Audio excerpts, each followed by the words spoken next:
come in this morning, and first of all, let me say a couple things. I just got back from the White House. First of all, let me say a couple things. I just got back from the White House. Our colleague Marco Rubio is fully sworn in. He was sworn in by Vice President Vance. He was sworn in by Vice President Vance. We're going to start this hearing again, and we welcome. We're going to start this hearing again, and we welcome the public here. This is a public of the Foreign Relations Committee. We're doing America's work here. Of the Foreign Relations Committee, we're doing America's work here. Over the years, there's been interruptions. There's been, as I said, when I started this meeting last time, when I started this meeting last time, zero tolerance for interruptions. The new chairman has zero tolerance for interruptions. There'll be no interruption between anyone, no communicating in the audience, between anyone, either the witness in the audience or members of this committee. Witness or if there is, this committee, I'm going to immediately pause the hearing. I'm going to immediately pause my good friends. You'll be removed by my good. You will also be banned here for the next 12 months. From coming back here for the next 12 months. We respect the First Amendment here. We respect all kinds of places you can communicate. All kinds of places outside of this room. Communicate. We're doing America's business here, but we're doing America's business on it. That we're efficient. That we focus on always short of time. Efficient. So always short of time. Ask everyone to respect that. If you don't, everyone to respect that. If you don't, so there's consequences. With that. With that, Madam Chairman, do you have anything to add to that? I certainly support making sure that this hearing can be done in an orderly way that allows the witnesses to testify and allows members of the committee to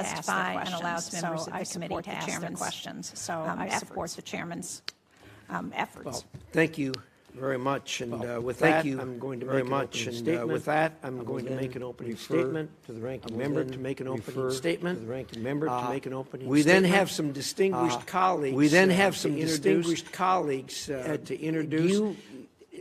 You got time to sit through our opening statements, or do you want to do your introduction? I know you both want to do your introduction. I know you both have your choice. Things you have to do.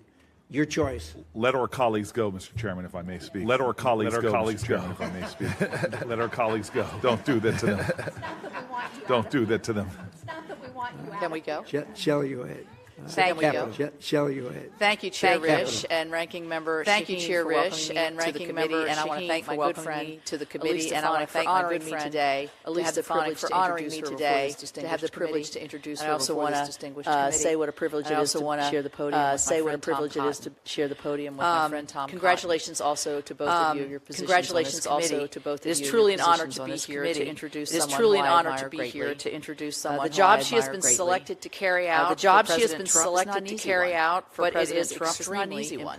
But it is extremely important. In its early formation, it was believed that the United Nations required U.S. leadership. United Nations required U.S. leadership, and in the actual business of the organization, and in the actual business of the organization, to prevent conflict.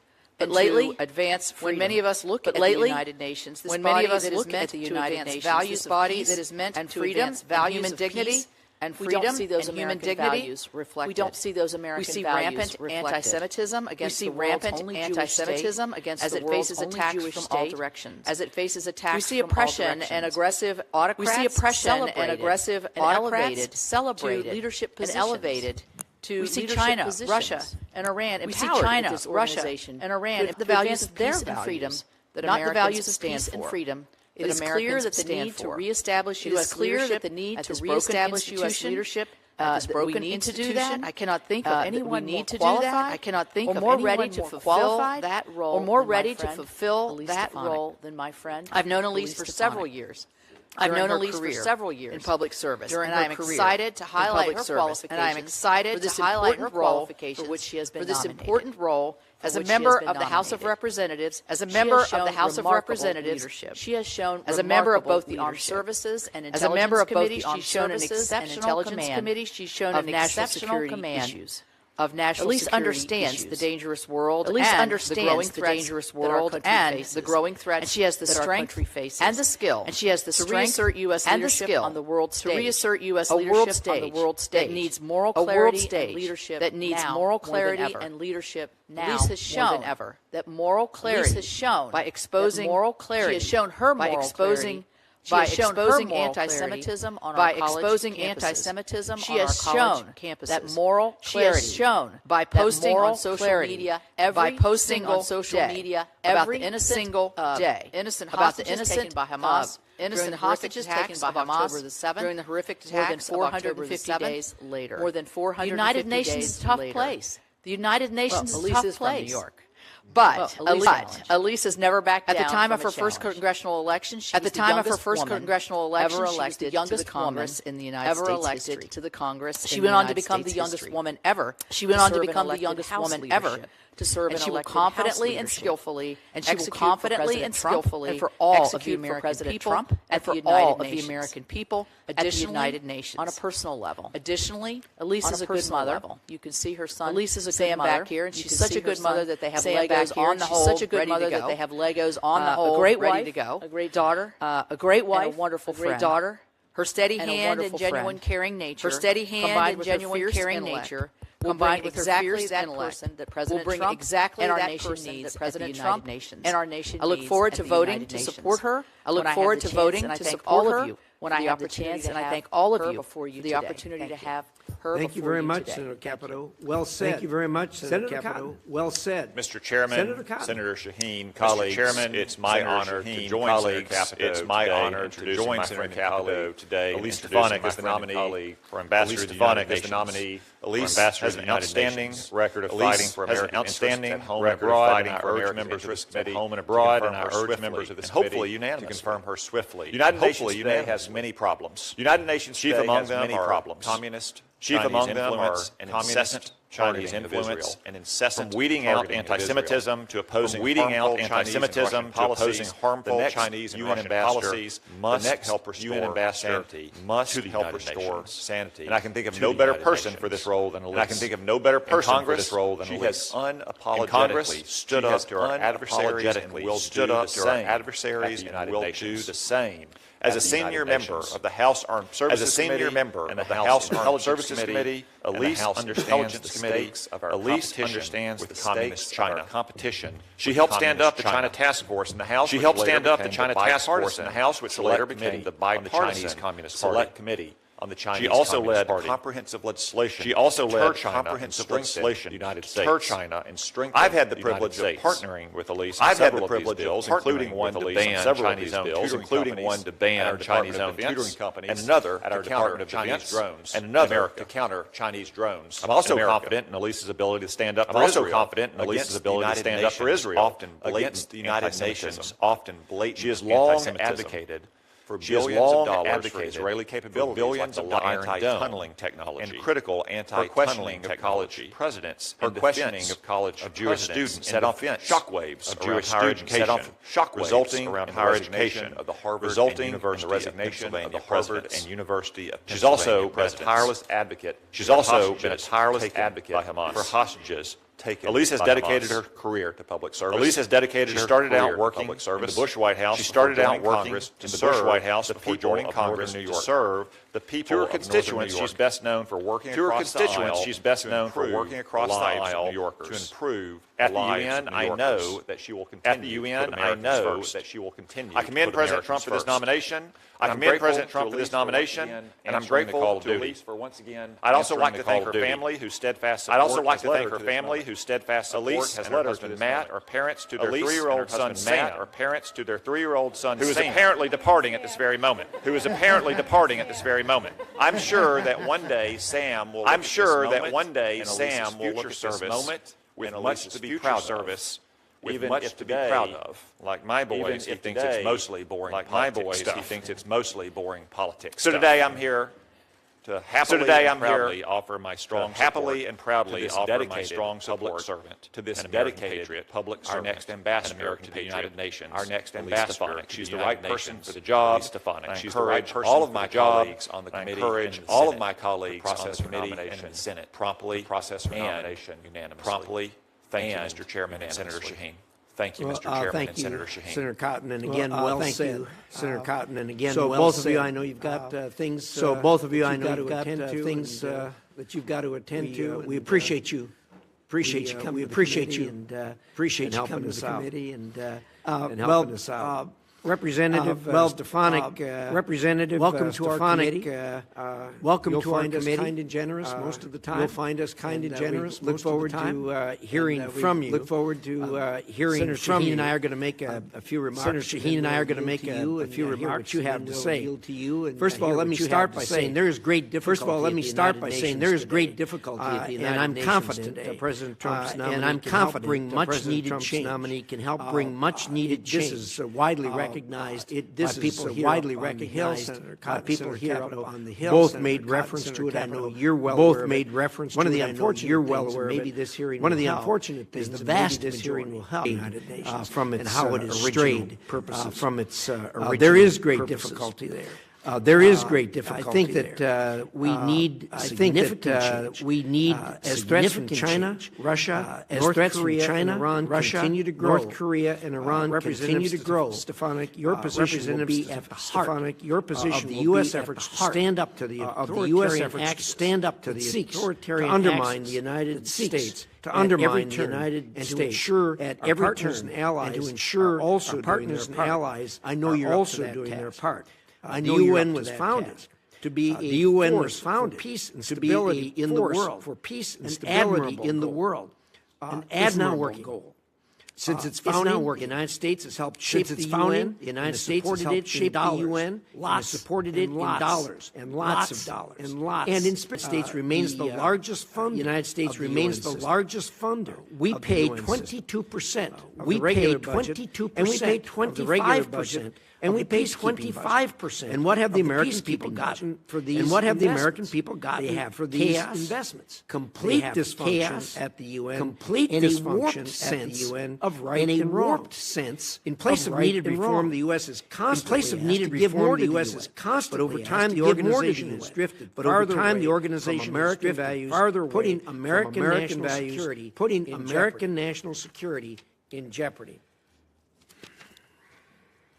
Representative Stefanik, I know that the President Trump has nominated you to the UN because he knows nominated you. You're not afraid to stand up for the American. You're not afraid to ensure that taxpayer dollars are truly ensure that taxpayer dollars are truly and push back against the real problems and push back against the real problems that plague the United Nations. Constant problems. As the UN has expanded its mission. As the UN has expanded its mission, fraud and abuse has grown. Waste in the UN Security Council, which is charged in the UN Security Council, which is charged with maintaining international partnership, security consensus, the many issues on the many issues has become world fantasy. Has become critical issues that demand the Council's attention. Critical issues that demand the Council's accountability fall to the wayside. Vladimir accountability invasion of Ukraine. Vladimir Putin's China's invasion grotesque of Ukraine. Human rights. China's grotesque genocide rights in the Sudan. Regime change in Syria. In the Sudan. All go unaddressed in Syria. But all go unaddressed by what is supposed to be the leading international organization to resolve these conflicts. As the authoritarian axis grows, as the authoritarian axis against democratic nations, against democratic nations. Back into the UN paralysis send back into the Cold War if it continues on its Cold War, which it has no indication it is changing. Which it has to make matters worse, our adversaries to make matters worse, the UN adversaries against Americans in democratic interests against Americans part of the fall of Democratic interests. Putin used the Security Council to block any Security Council to hold the Assad regime accountable for its crimes. Accountable for its crimes against humanity. China has used its malign humanity. China has used its malign Chinese government-sponsored genocide against government-sponsored genocide, and they have blocked against our ally Taiwan, and they have blocked from fully participating in the UN. From China fully also manipulates China also manipulates the UN personnel system, and they've used it to install Chinese diplomats to install Chinese diplomats only serve China's goals. Only serve China's goals. There is a deep anti-Israel bias, anti-Israel bias that has only grown stronger since Hamas. That has only grown stronger since Hamas attacked against Israel. Unprovoked attack. This sentiment was spearheaded by the UN Relief and Works Agency, UNRWA, which had numerous employees participate in October 7th terrorist attacks and allowed its schools and facilities to be used by Hamas. Remember, these are U.S. tax dollars that partially help fund UNRWA. For years, I have led my colleagues on legislation to end the U.S. contributions to this anti-Semitic organization, which openly employs terrorists, what the American people want out of their taxpayer dollars. Our contributions should serve America's interests first, and I know you will bring that message to the United Nations system loud and clear. Representative Stefanik, I believe it is reasonable to evaluate every UN agency to determine if what they are doing is directly beneficial to America and hold them account until the answer is a resounding yes. Anything less should not be tolerated. If these agencies cannot be changed, and at this point, the U.S. should seriously examine if further contributions and indeed participation in the UN is even beneficial to the American people. I'm interested to hear your plans for change at the UN, and I look forward to seeing the tremendous work I know that you will do for our country and to make the world a safer place for future generations. Thank you. Senator Shaheen. Well, thank you, Mr. Chairman, and welcome, Congresswoman Stefanik. Welcome to your family, who's with you today as well.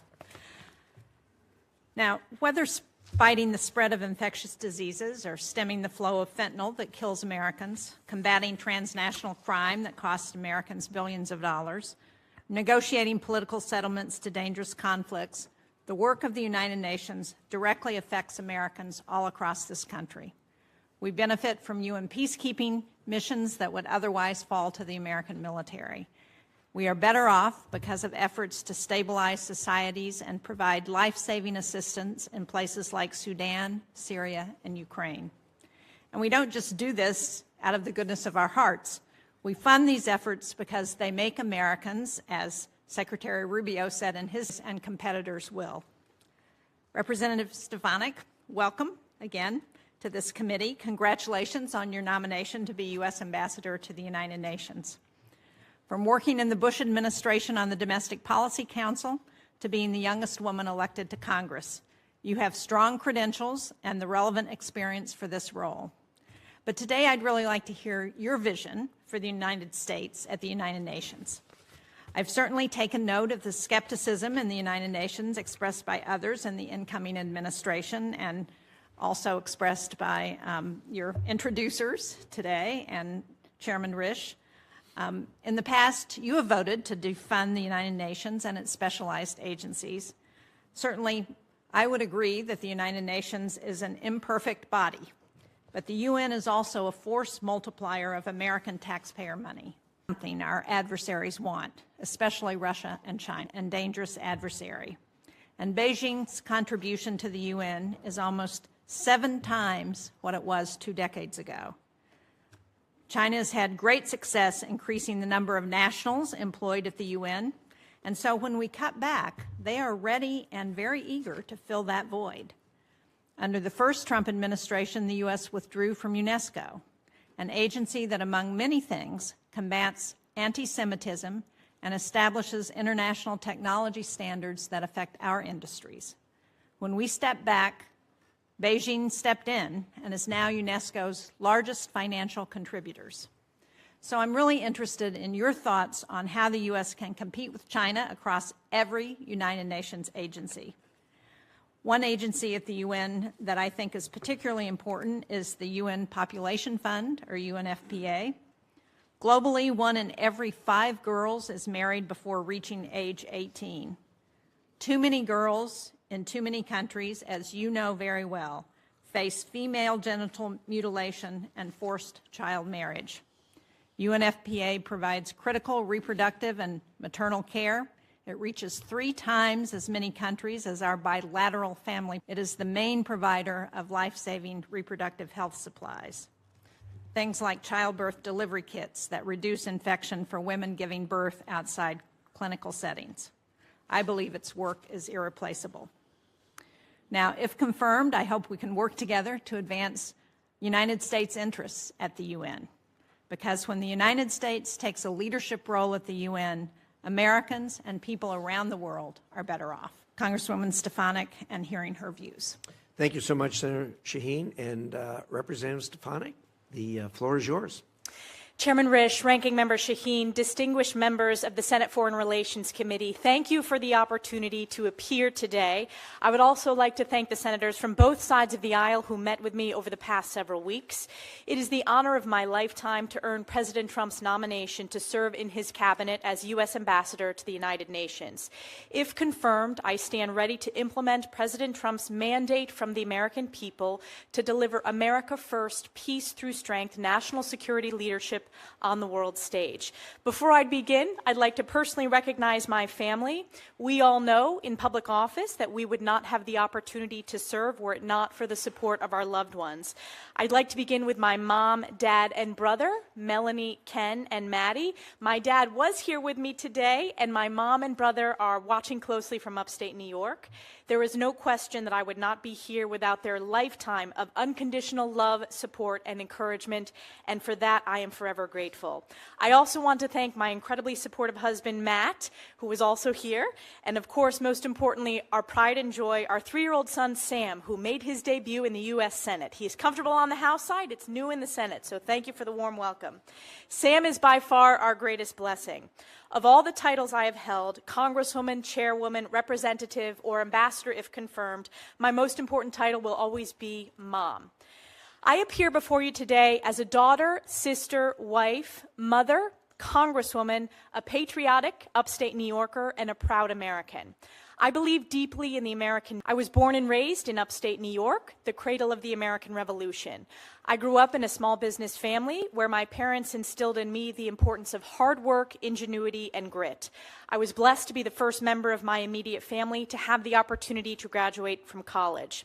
I graduated from Harvard with honors and then worked at the White House, in the West Wing, on the Domestic Policy Council, and in the Chief of Staff's office. After nearly a decade working in public policy in Washington, I returned home to work in my family's small business and decided to run for Congress.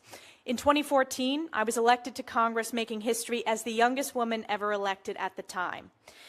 In Congress, I have fought tirelessly for the hardworking families of New York's 21st District, delivering significant bipartisan results for my constituents. I was elected by my colleagues to serve as the House Republican Conference Chair, becoming the highest-ranking woman to serve in top elected House leadership. And over the last decade, I have served on the House Armed Services Committee, the Intelligence Committee, the House Education and Workforce Committee, and I'm proud to be the longest-serving woman on both the Armed Services and Intelligence Committees. On these national security committees, I have legislated on a number of critical issues ranging from military readiness, emerging technologies like artificial intelligence, quantum computing, and cybersecurity, to missile defense. I have worked to enhance American intelligence capabilities, strengthen our alliances and partnerships, and deter our adversaries. On the Education Committee, I have been the leader in combating anti-Semitism in higher education. My oversight work led to the most viewed testimony in the history of Congress. This hearing with university presidents was heard around the world and viewed billions of times because it exposed the anti-Semitic rot in colleges, a watershed moment in American higher education. When discussing this nomination with President Trump, the President shared with me that he sees great promise in the United Nations if it focuses on its founding mission of international peace and security. President Trump has long advocated for peace and no new wars. He delivered the Abraham Accords, the largest step to regional peace in the Middle East in a quarter century. If confirmed, I will work to ensure that our mission to the United Nations serves the interests of the American people and represents President Trump's America First, peace through strength foreign policy.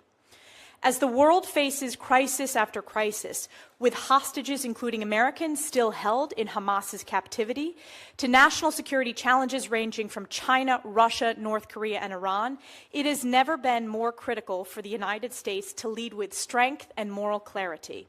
This is especially important regarding our most precious ally, Israel, who faced the bloodiest day for the Jewish people since the Holocaust on October 7, 2023. As a member of Congress, I also understand deeply that we must be good stewards of U.S. taxpayer dollars. The U.S. is the largest contributor to the UN by far. Our tax dollars should not be complicit in propping up entities that are counter to American interests, anti-Semitic, or engaging in fraud, corruption, or terrorism. We must invest in programs to strengthen our national security and deliver results. To increase the efficacy of UN programs, we must drive reform.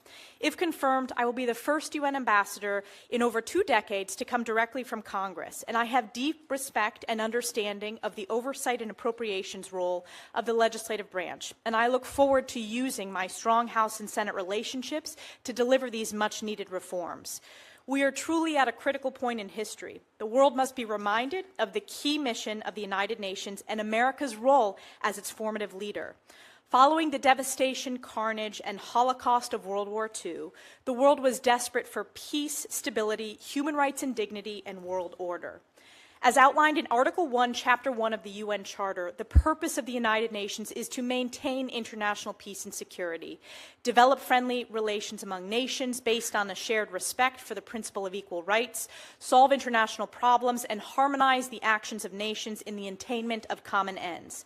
The UN has not lived up to this founding mission, and we must demand better.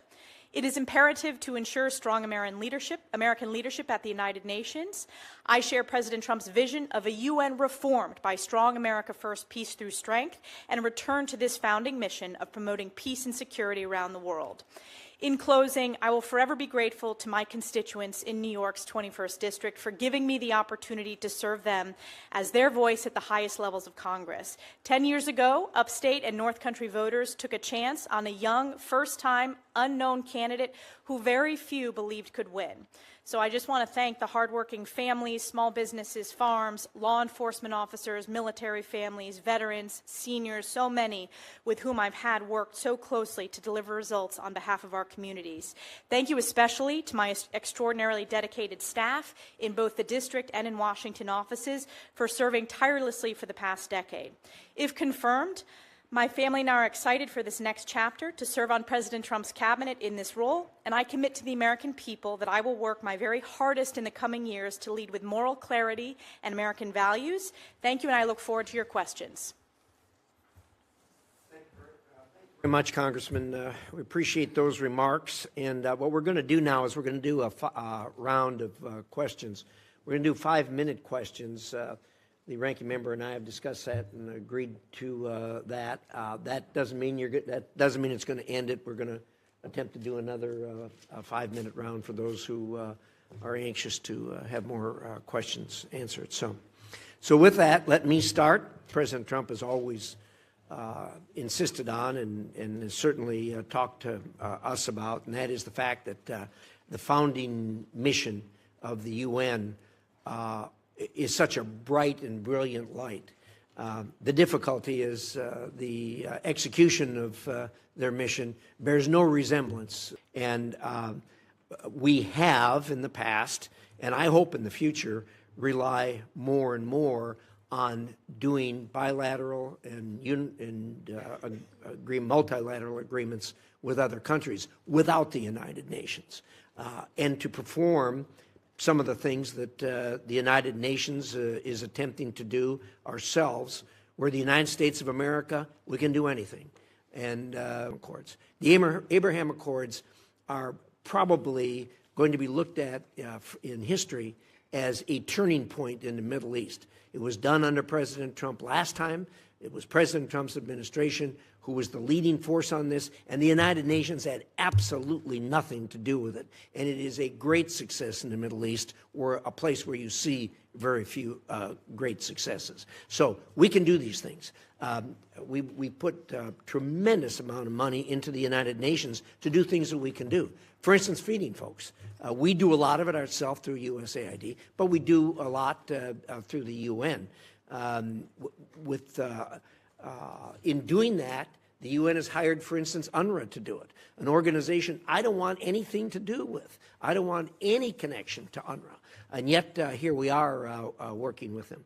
So I think there's a lot of things that we can do to start with that will ratchet down the number of people that are clogging the New York streets up there with employees from other places, and make it a mission that's our own. Your thoughts? Chairman Risch, I wanted to point out, and I'm glad you referenced the Abraham Accords. I think we can look to the success of our bilateral relationships and various multilateral partnerships and build on that within the UN. For example, we have the Abraham Accords caucus in the Congress. I think we should consider starting an Abraham Accords caucus within the United Nations to build on President's success delivering that historic result, the greatest breakthrough for normalization in the Middle East in over a quarter of a century.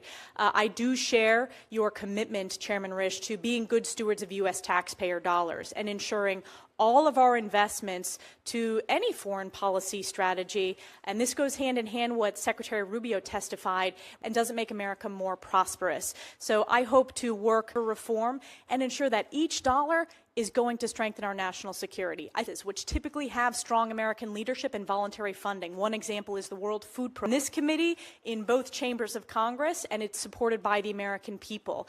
And oftentimes, the most successful agencies within the UN, they have transparency, accountability standards, and are led either with strong American leadership or allied countries. So that's a bit of feedback to your question. Well, thank you. I appreciate that. Just very quickly, one of the things that has really concerned me in recent years is we keep getting outvoted at the UN. And it turns out that every country has one vote. And then when you look around and you look at these countries that are voting against us, you find out that you got the Chinese in there spreading money throughout their government, to individuals in their government, to projects in these dinky little countries, and they buy their vote. This is a real problem. And it's the kind of thing that gets us to the point where we can't even get a resolution that condemns Russia for their invasion of Ukraine in absolute violation of the foundations of the United Nations. And when the Secretary General comes to see me, I always crank on him and say, look, you guys can't even get a resolution condemning this. What are you doing for us? How are you making this work? And I get a word salad in response. Your thoughts on this problem with the Chinese buying off these smaller countries? It is no question, Chairman Risch, that the CCP has made significant inroads. This is a long-term strategy that they have at the United Nations, and we need to have strong American leadership working with our allies to push back on this. As you pointed out, every country, no matter what its size, gets one vote.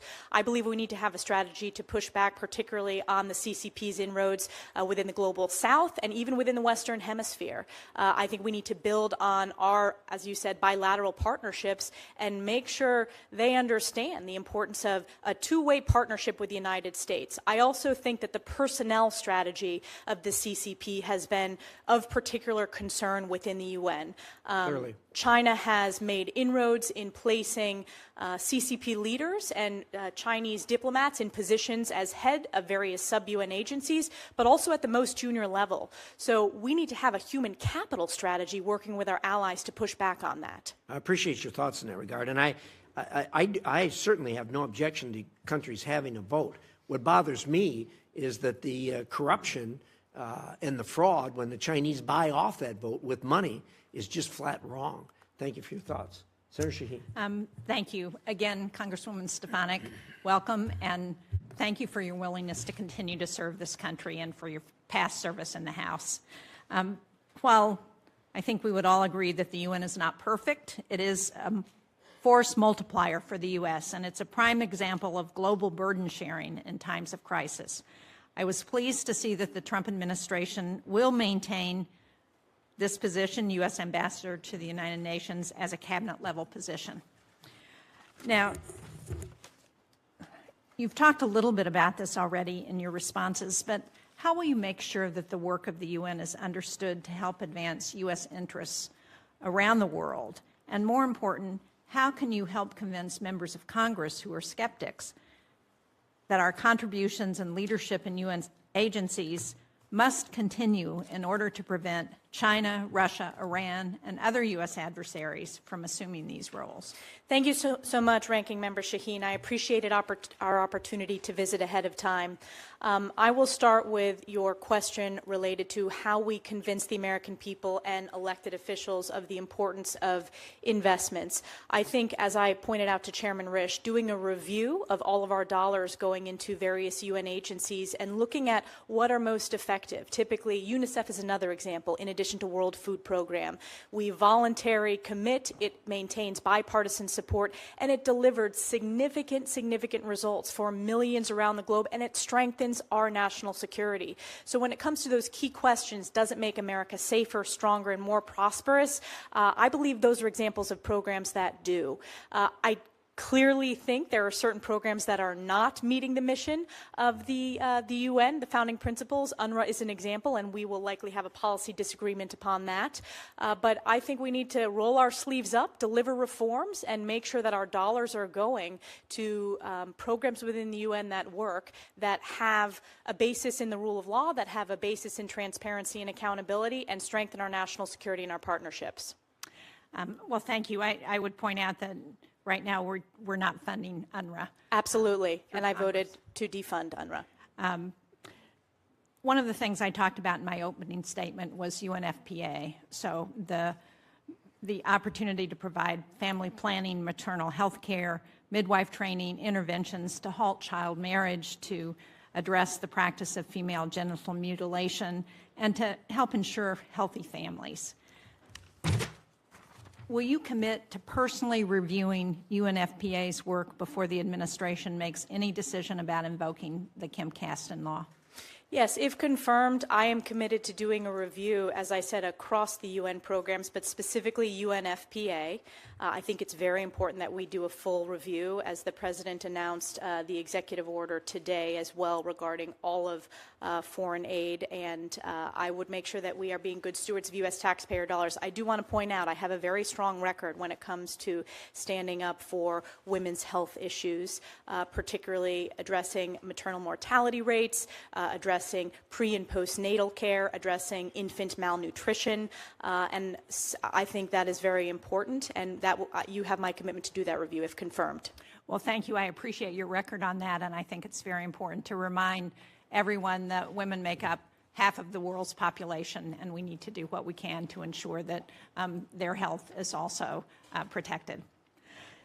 In April, you said that Vladimir Putin's war in Ukraine constituted genocide, April of 2022. You called for the delivery of security assistance to Ukraine. At the UN, we've seen inconsistent support for Ukraine. We've seen greater support on initiatives to support Ukraine and less support on initiatives to hold Russia accountable. If confirmed, can you talk about how you might use your role as UN ambassador to address and punish Russia's ongoing attempted genocide in Ukraine?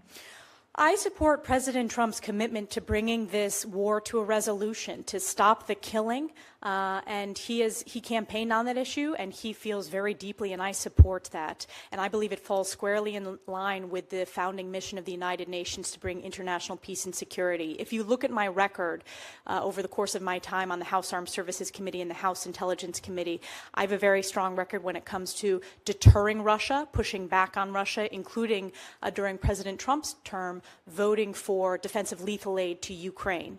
I believe peace through strength is our strongest deterrence, and I did not invade another country because of that strong peace through strength leadership and the rebuilding that we passed through the National Defense Authorization Act and President Trump signed into law.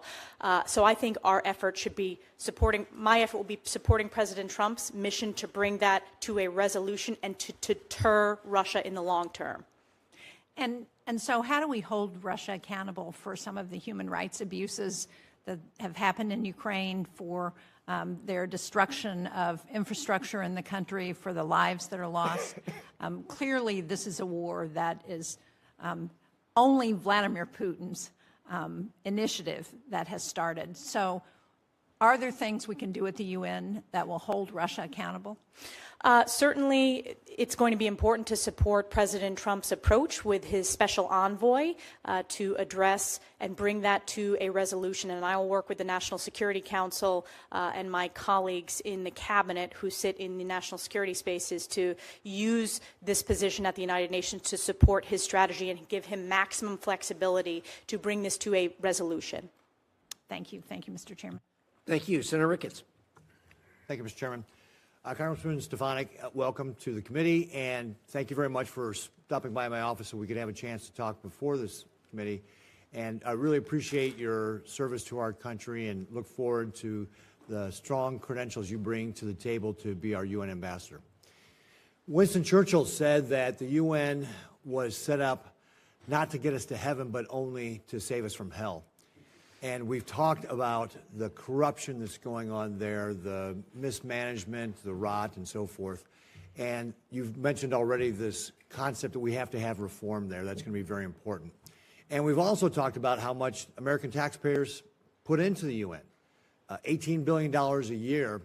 And to put that in perspective, in 2022, that was more than 185 other member nations and so forth. So we invest a lot there. We've talked about these reforms. Do you believe that we can leverage the money that we're putting into the UN to drive the reforms? So, for example, can we say to the UN, hey, we're going to put money into these programs if, for example, they establish some of the transparency you were talking about. And if you don't do that, we're pulling our money out. Is that one of the ways that we can drive reforms? Absolutely, and I believe we have to. We owe that to American taxpayers to ensure that all of our dollars and investment represent our values and answer the key questions of, does it make America safer, stronger, and more prosperous? So that is really important to me as an elected official currently, representing. I understand we have to be good stewards of U.S. taxpayer dollars. So I think that is a key tool for us to demand greater reforms and transparency. Great. One of the other things that we've also talked about as well is how Communist China has used the UN to push its interests, and the chairman laid out some of the problems with what Communist China is doing. What can we do to be able to get more U.S. leadership into these different committees to kind of combat that? We need to have a strategy, and this came up in virtually every conversation with senators from both sides of the aisle, and it needs to be a long-term strategy working closely with our allies and our partners, both at the most junior levels and at the more senior levels within the UN. We need to make sure that we're running candidates, either American or allied nations, in the elections process for key attention, I believe, to the technical organizations, whether it's telecommunications, whether it's civil aviation. And another way is we need to ensure Taiwan has maximum meaningful participation in international organizations. I also believe it's important to ensure that the language, because we have seen China trying to insert their specific language, which is counter to our values, we need to have very strong Mandarin expertise and really keep a close eye on that as well in all the documents and statements coming out of the UN system writ large. So do you have specific plans to be able to start recruiting more Americans or allied nations people into the UN to be able to do it? And I'm going to kind of add on to that, because if you go back to, I think, between 2009 and 2021, the Communist China has increased its employment of its nationals in the UN by 85%. So it's not just about leadership of different agencies, but it's also about how many people just work there in the UN that, of course, we'd be naive to think that they're not driving Communist China's agenda through the UN, whatever role they have. So can you talk a little about how the strategy for getting more people, leadership, but also how do we recruit more Americans or other allied people just to do the work of the regular UN? I think we have to have a mission to recruit at the most junior levels to work their way up into the system. I also think we need to have a strategy working with Secretary Rubio to ensure that we have the highest caliber, which we do, of course, in terms of those that are serving at the U.S.-UN mission, and also provide that expertise of challenges within the Indo-PACOM region. I think that is very important, and I intend to also have opportunities to partner with, whether it's higher education institutions, whether it's private sector, whether it's opportunities in each of your states or each of House members' districts for ideas that we can help address this long-term personnel challenge. Yeah, I think that's going to be a key thing for us to be able to reach out and find new ways to be able to recruit people in, because if we don't have our people in the UN, we're just leaving it open to communist China to be able to do what they're doing. And this is one of the ways they're trying to displace us as the world power, as Xi Jinping has laid out very clearly that he wants to do. So I look forward to potentially another round of questioning. So thank you, Mr. Chairman. Thank you very much, Senator Ricketts. Senator Coons. Thank you. My welcome to your family, to Matt and to Sam, who I hope will get to enjoy some of this hearing in person conversation, and look forward to working with you. I'll just continue briefly on the conversation you were just having with Senator Ricketts. I think our global network of alliances and partnerships and our values are critical to our strength, stability, prosperity, our security, and we've got a global network of allies. China does not. They have nervous neighbors, they have client states, they use coercion, but they do not have genuine allies, as we do. And so they have made a concerted effort to use the UN system to advance their interests, both their different idea and standards for human rights. We believe in an individual right to liberty. They talk about collective rights. We have different standards. We want 6G to be built out on U.S. and Western-friendly standards. They want their standards. So I couldn't agree with you more that fighting for leadership of technical organizations. In the previous Trump administration, I worked closely with his PTO director to make sure that the World Intellectual Property Organization wasn't run by a PRC national. And I think it's critical. We do have a strategy. I worked closely with Ambassador Linda Thomas-Greenfield on this. As the chair of the appropriating subcommittee, Senator Graham and I worked well together with her to increase funding for junior professional officers, to increase funding for the U.S.-UN mission. If confirmed, will you commit to continuing this work to make sure that Americans and American-friendly leaders compete for and succeed at leading the technical organizations of the UN and compete for and succeed at staffing the junior levels of the UN? Yes, thank you, Senator Coons, and I enjoyed our discussion. This is one of my top priorities, and this, you're seeing it came up in, as I mentioned, every single conversation. I think the success story of successfully having a candidate defeat China's candidate, a model that we need to continue to use in these other technical organizations, and that is, there is bipartisan support. As Tom Cotton mentioned in his opening statement, I was one of the founding members of the China Task Force, which of course led to the setting up of the bipartisan China Select Committee. So there's bipartisan interest, and I also support your approach of strengthening and building on our strong alliances, whether organizations, I think, as partnered within the UN system. Chairman Risch referenced the sometimes frustrating dysfunction of the UN Security Council, the fact that both Russia and China have used it to block accountability measures. The General Assembly did pass an overwhelming resolution condemning Russia's brutal invasion of Ukraine, but we couldn't get it through the Security Council. The Security Council did, in September, unanimously pass, because of American leadership, a resolution continuing sanctions, visa bans, an arms embargo for Sudan. So it is not completely without merit.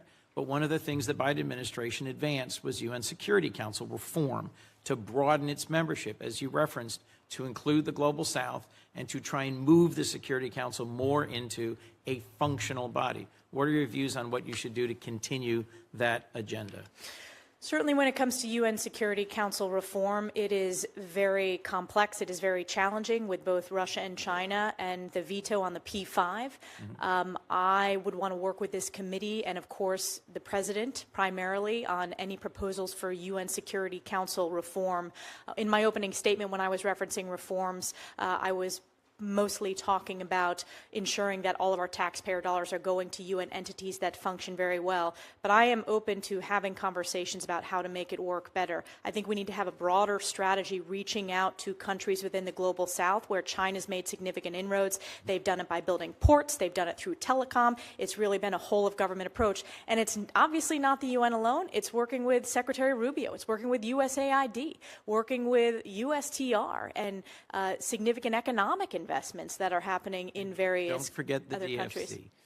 President Trump signed the BUILD Act into law in his first term.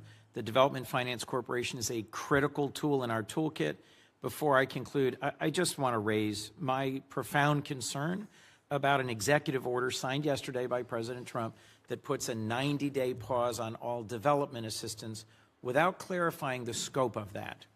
Does that include our contributions to UNICEF and the World Food Program, which I think you would recognize, you did recognize, led by Americans, broad bipartisan support, part of the key mission of the UN to promote stability and security by feeding hungry people and bringing stability?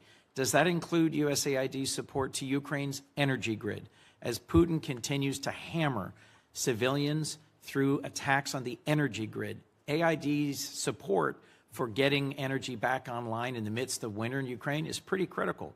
Will development assistance be frozen for 90 days to Ukraine, to our development partnership in the Philippines and the Luzon corridor to compete with China's influence in the region, to Jordan?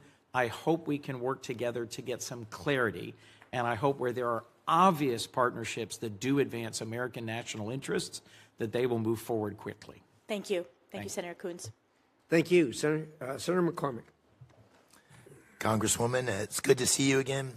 My wife, Dean, and I have known you for, I think, more than 20 years, so I'm thrilled that President nominated you for this important role. Forgive my voice. I think I've been celebrating making America great again a little too much. As we discussed when we met in my office, I'm deeply troubled by the virulent anti-Semitism and anti-Israel bias at the United Nations. And since Hamas's brutal massacre on October 7th, the Jewish community in Pennsylvania and across our country has seen an explosion in hate.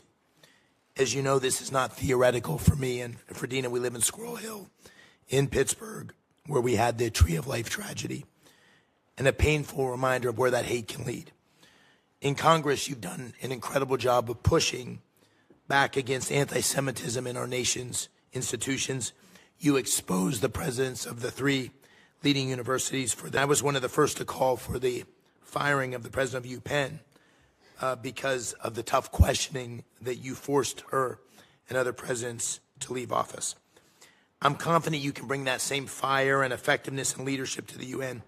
And let me start by asking how you'll fight back impunity from UNRWA facilities and UNRWA employees even participated in the massacre on October 7th. So beyond funding, how will you work with our allies to end UNRWA's mandate and shift legitimate humanitarian functions to other UN organs or trusted NGOs? Thank you so much, Senator McCormick, and thank you for your leadership combating anti-Semitism. I know it's important to the American people and it's important to Pennsylvanians, and something that I am deeply committed to doing in this role. It's one of the reasons why in my conversation with President Trump, I was interested in this position, because if you look at the anti-Semitic rot within the United Nations, there are more resolutions targeting Israel than any other country, any other crisis combined. And we have significant national security councils, the anti-Semitism, whether it's UN Women failing to condemn Hamas's terrorist attack and terrorist regime against innocent civilian women, using rape and targeting women specifically, taking them hostage. I am overjoyed that those 3 young women hostages were returned home. We need to stay committed to ensuring every hostage is brought home. I've met with many hostage families. This position, we need to be a voice of moral clarity on the UN Security Council and at the United Nations at large, for the world to hear the importance of standing with Israel. And I intend to do that. This year will mark the 50th year since the disgraceful Zionism is Racism resolution at the United Nations. And at the time, our U.S. Ambassador, Daniel Patrick Moynihan, spoke out strongly against that disgraceful resolution. That is the type of leadership that I hope to bring, if confirmed, to the United Nations. And President Trump has a tremendous record when it comes to standing with Israel, whether it's the Abraham Accords, whether it's his recognizing Jerusalem as the eternal capital of Israel. This is a strong, strong record, and I hope to do that at the UN if confirmed. Thank you. As is already noted, the Chinese Communist Party has a deliberate strategy to use the UN Human Rights Council and other parts of the UN system to propagate its false narrative on human rights and legitimize its authoritarian agenda. How will you push back on the CCP's attempts to co-opt international institutions like the UN to undermine U.S. interest? Thank you. As you can see, there's quite a theme here with many senators raising this deep concern about CCP's inroads and China's inroads broadly in international organizations. I think it goes back to working with our partners and allies, making sure that we are strengthening those relationships, that we are ensuring that we have a strategy to ensure that the CCP is not able to make inroads at the most senior levels of these technical organizations and of agencies across the UN writ large. This was another of my top priorities that I expressed in each and every meeting with all of the senators from both sides of the aisle. Thank you, and I'll try to squeeze in one last question. I was so glad that President Trump withdrew from the UN climate accords last night. How will you advocate for American energy dominance and an all-of-the-above approach to energy security at the UN? Again, I want to make sure that we're representing American values, American interest. I am the United States ambassador, if confirmed, to the United Nations, and that means supporting strong American energy dominance and not giving a free pass to the biggest polluters like China in the world. When we have the cleanest water, the cleanest air, and the best record when it comes to an all-of-the-above energy approach, moving back to the successful policies of President Trump in his first term, when not only was America energy independent, we were energy dominant. So that is my commitment. Thank you. Thank you, Senator McCormick. Senator Kane. Thank you, Mr. Chair, and congratulations for nomination. I really appreciated the meeting that we had in our office. You and I have some political differences, of course, but we talked that day about items on which we agree. We had some on which we disagreed, and we had a couple of others Trump doesn't agree with. And I like that candor, and I like the fact that we had a good exchange. I'm grappling with that and some of the partisan comments you've made in the past. An article that I'd like to put in the record, National Public Radio article, How the Replacement Theory Went Mainstream on the Political Right, from May of 2022. On Monday morning, Stefanik tweeted, "Democrats desperately want wide-open borders and mass amnesty for illegals, allowing them to vote." I'd like to put that in the record. Without objection, it will be included. Now, that was a campaign tweet, and I can separate campaign rhetoric from governing rhetoric. I don't view things like that as disqualifying. They do raise questions. But at least we had a good meeting. We talked about important issues and shared ideas. I'm going to say something here that I wish I could have said at an Armed Services Committee hearing, but we had it in closed session. All of the Trump nominees who come before the committees on which I sit have agreed to meet with me, save one, the Secretary of Defense nominee, Pete Hegseth. He's written that he thinks Democrats are evil. He's written that he thinks Democrats are the adversary. And he refused to meet with any Democrat on the Armed Services Committee, save the chairman. Save the chairman. Yesterday, in a closed hearing, we were asked to forward his nomination to the floor, even though it had not been pending to the committee for sufficient time. My colleagues asked, hey, why would we give a waiver to someone who wouldn't even agree to meet with us? That nominee would disrespect Democrats, okay, that's fine. But I didn't think my committee colleagues on the Armed Services Committee would have disrespected us. And I'll just say to all of my Republican colleagues here, if there is ever a nominee by any president who refuses to come meet with you when you're on the committee of jurisdiction overseeing that nominee, I will publicly raise hell on your behalf. Nominees should meet with the committees, just as Representative Stefanik did. And Representative Stefanik, while I have a question about some of the campaign rhetoric, I'm not going to ask you about it because that's in the past. I do appreciate the fact that you were courteous, informed, civil, and candid in the meeting with me. I told you I had two concerns, engagement and the Western Hemisphere. You've convinced me that you were nominated for this position not to disengage, but to engage, and I appreciate that. In fact, you wanted this position, and you wouldn't have wanted it otherwise, and that's great. On the Western Hemisphere, you're going to be working with the Secretary of State we approved unanimously yesterday, our colleague, Senator Rubio. Senator Rubio talked at some length about a number of topics on the Americas the other day, and I want to ask you about one that is particularly challenging right now, and that's Haiti.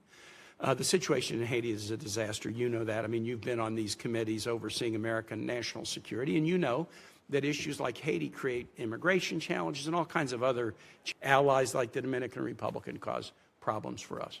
We now have a security operation in Haiti being led by Kenyans with the assistance of other nations, with the financial support and assistance of the United States. Senator Rubio talked at some length here on last week about how important it was that we stay engaged on that. I'd like to know kind of what your thought would be, should you be confirmed at the UN, for what the U.S. can do to try to help Haitians find a next chapter that is a peaceful one. Yes. Thank you, Senator Kaine. Appreciate the opportunity to sit in results delivered through that program funded by Congress. I wanted to just point out I stand strongly for border security.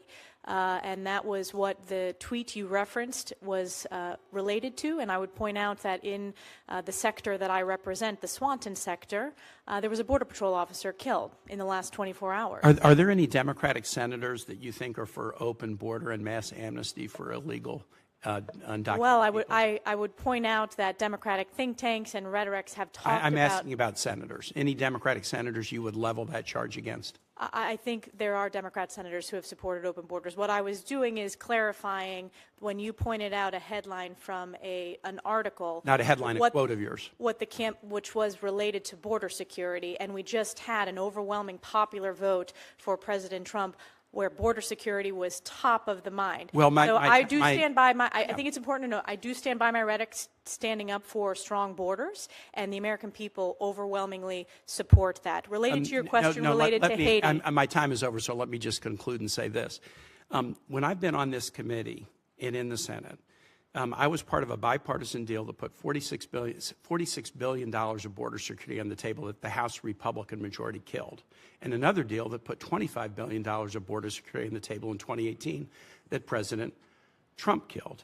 And I was just part of a bipartisan deal in the last year that was significant about bipartisan border security on the border that President Trump killed. The notion that Democratic senators are for open borders and allowing illegal aliens to vote is a fantasy. And so I really appreciate the opportunity to meet with you. But now I have questions about if you'd fall for a fantasy. I'm going to have that to ponder that, and I yield back, Mr. Chair. I do want to address that, Chairman Risch, if you give me the latitude to do so. We are very proud that on the House side we passed H.R. 2, the most significant border security package that Chuck Schumer failed to bring up in the Senate. That would return to the effective policies of President Trump. And again, the American people voted loudly and clearly when it came to securing our borders and the failures of the past 4 years. I'm not going to apologize for my commitment. A significant part of the U.S.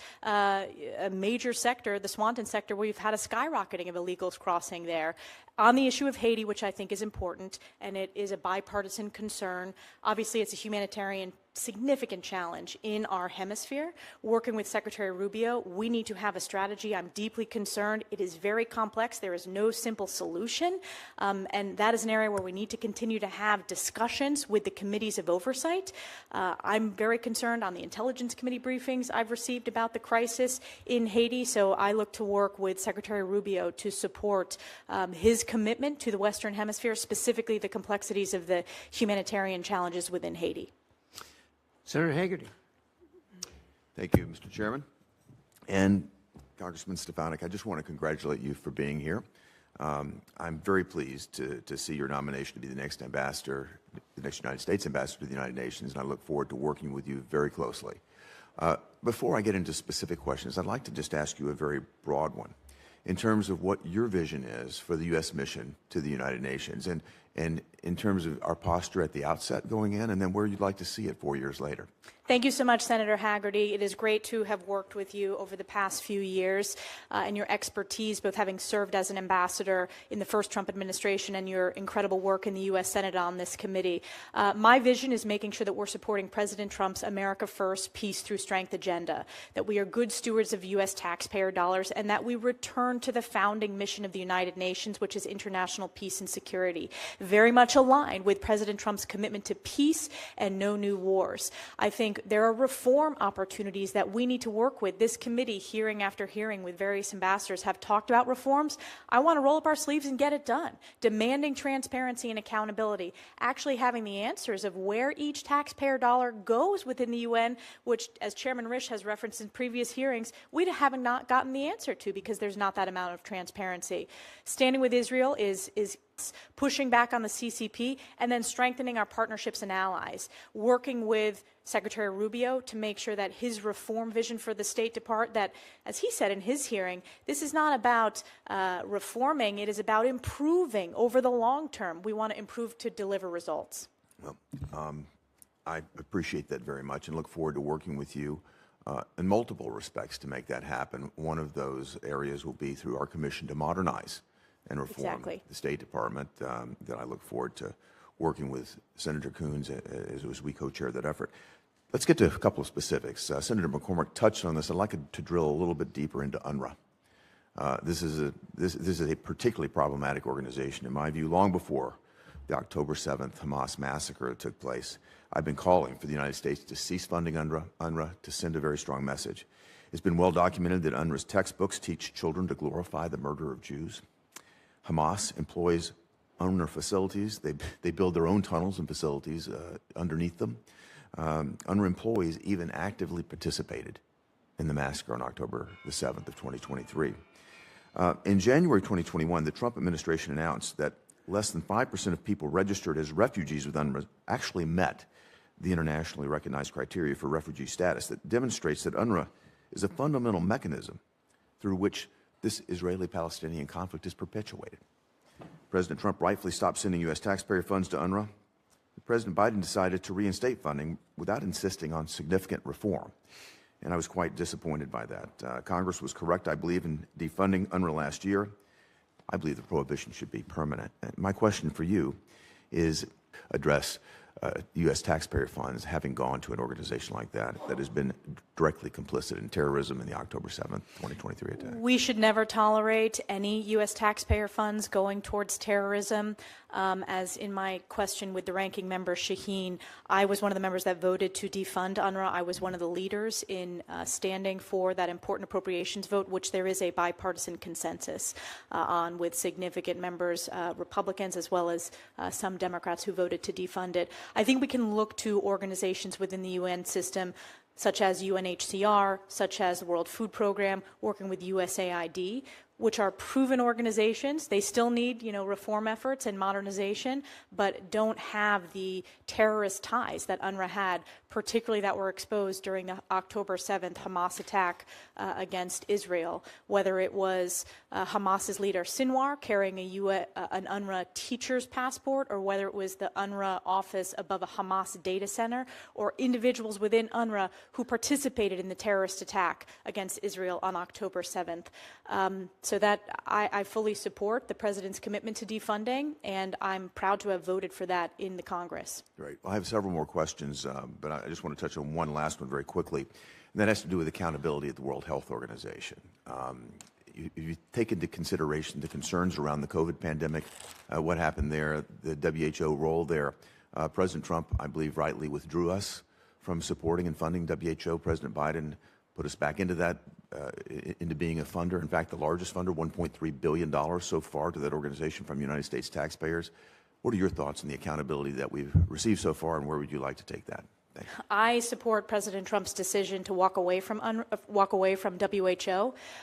WHO failed on a global stage in the COVID pandemic for all the world to see, and instead spewed CCP talking points that I believe led to not only false information, but dangerous and deadly information across the globe. We cannot tolerate entities that are taken over by CCP propaganda. So I strongly support. President Trump knows when to engage and knows when to walk away. He was right in his decision to walk away from WHO, and I support that. I was pleased to see that action yesterday as well. Thank you, Mr. Chairman. Thank you. Senator Booker, you're up. Thank you very much, Mr. Chairman. It's good to see you, and I thank you for the time that you gave me in a very hurried inaugural weekend. Yes. It was amazing that we were able to fit that in. And I want to echo some of my Senate colleagues who just said you are very informed and seem to be extraordinarily committed to this task and this goal, and I'm grateful for that. I want to jump in on some of the things we talked about right away.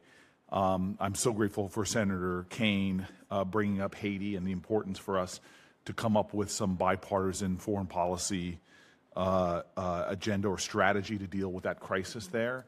I want to bring attention to the conflict in Sudan, which has created the largest and fastest growing humanitarian crisis in the world. We see right now tens of millions of people in need of assistance.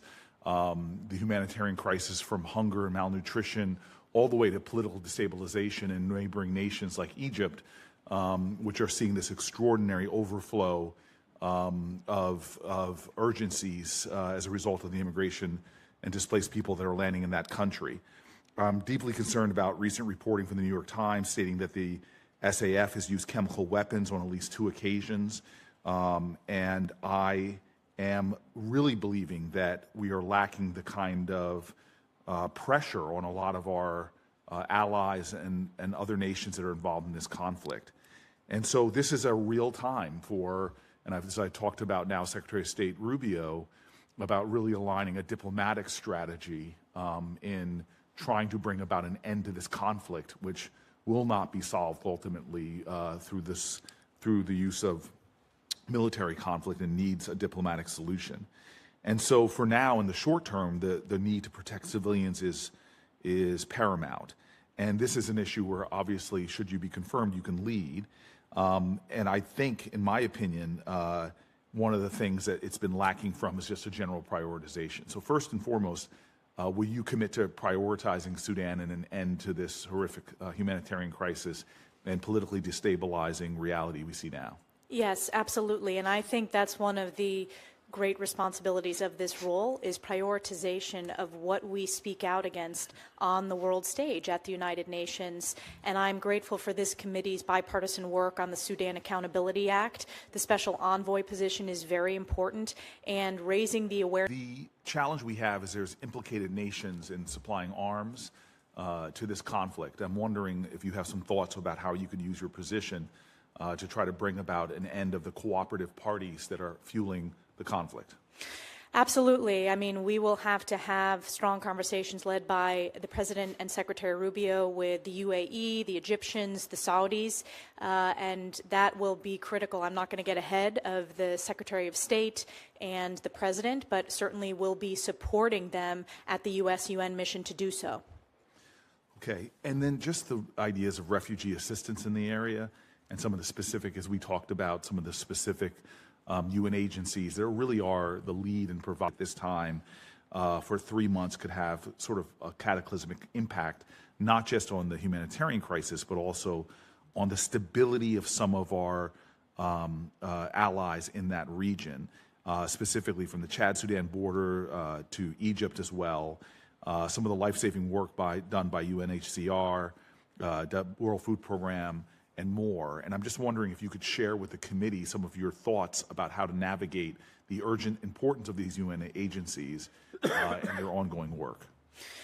I think, again, World Food Program is a very successful program. It's results-focused. Its significant voluntary funding piece is a testament to that and the significant bipartisan support, and it is beneficial to America from a national security perspective, but also from an agricultural perspective, from an agribusiness manufacturing perspective as well, an American workforce perspective.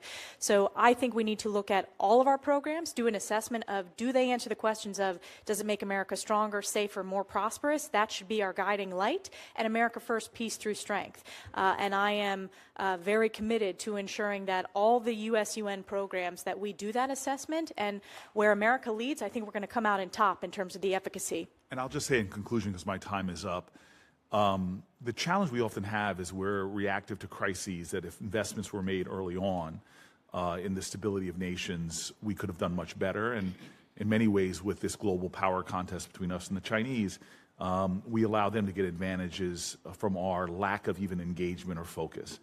The continent of Africa is the future in terms of humanity. 1 out of every 4 people on the planet Earth will be from the African continent by 2050. It seems that the Russians and the Chinese understand that because they're playing large and significant, and I would say a profoundly disrupting force there.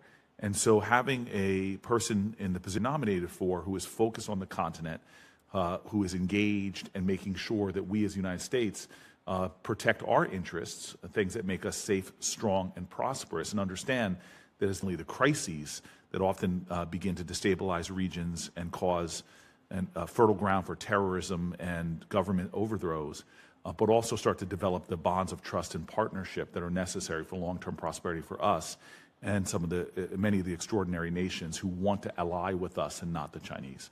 Mr. Chairman, thank you. Thank you, Senator Booker. Senator Curtis. Thank you, Mr. Chairman, Ms. Ranking Members. Great to be here.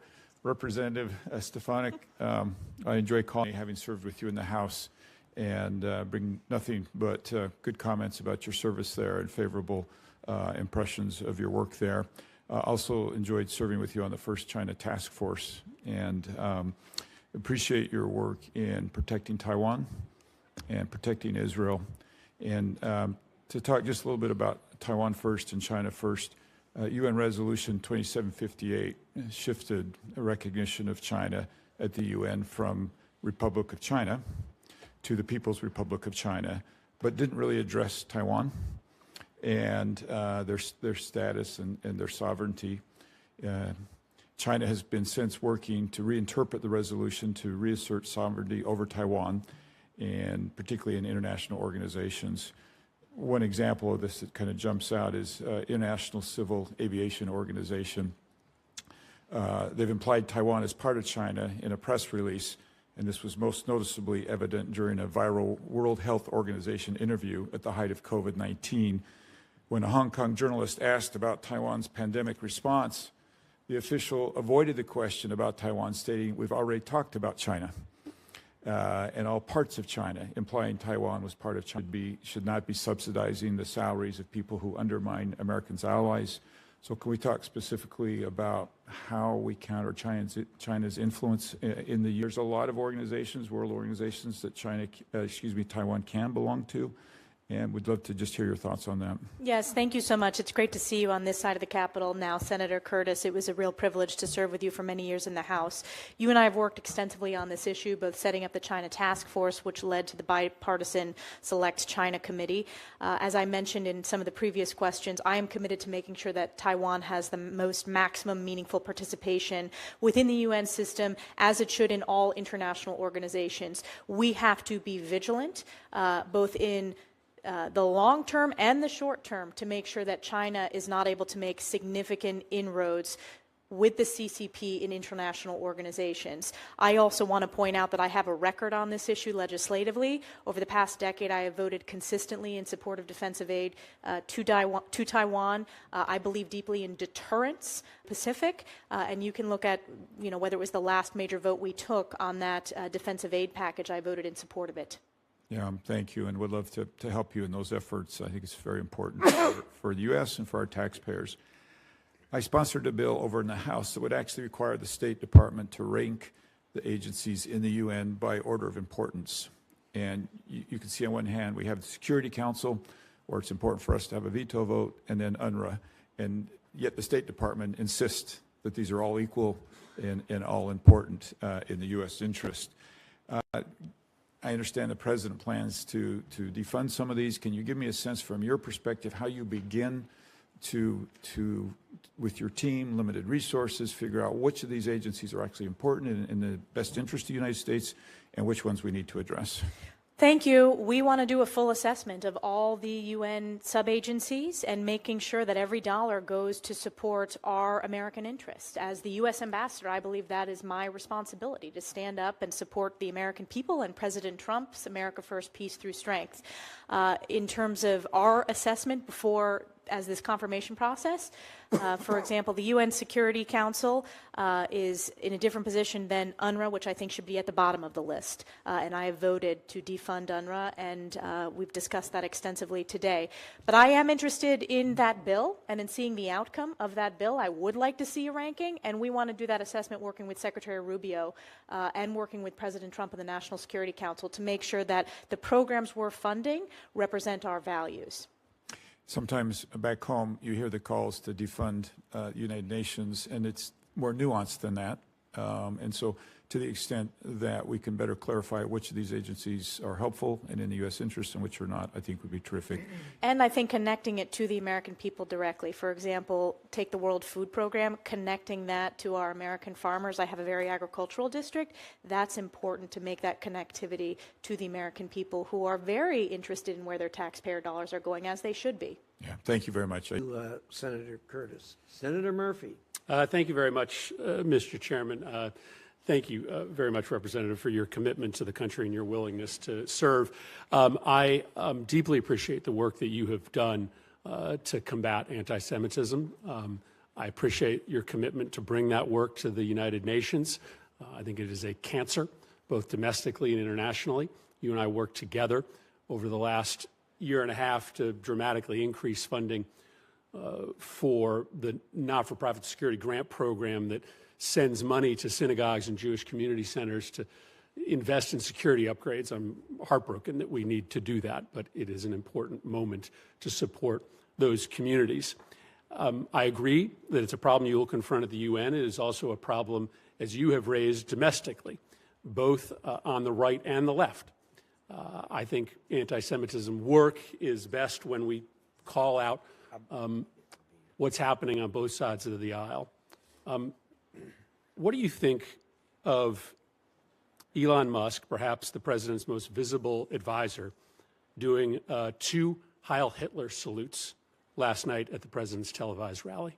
No, Elon Musk did not do those salutes. I was not at the rally, but I can tell you I've been at many rallies with Elon Musk, who loves to cheer when President Trump says we need DOGE, the Department of Government Efficiency, and look forward to looking how we can be more efficient and effective.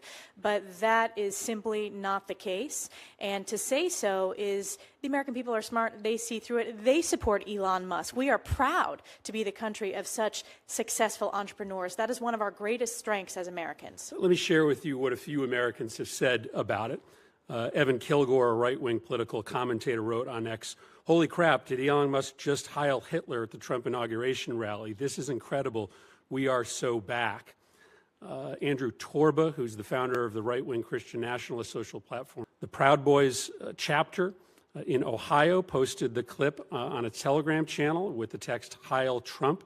A chapter of the white nationalist group White Lives Matter posted it on Telegram. "Thanks for hearing us, Elon. The white flame will rise again."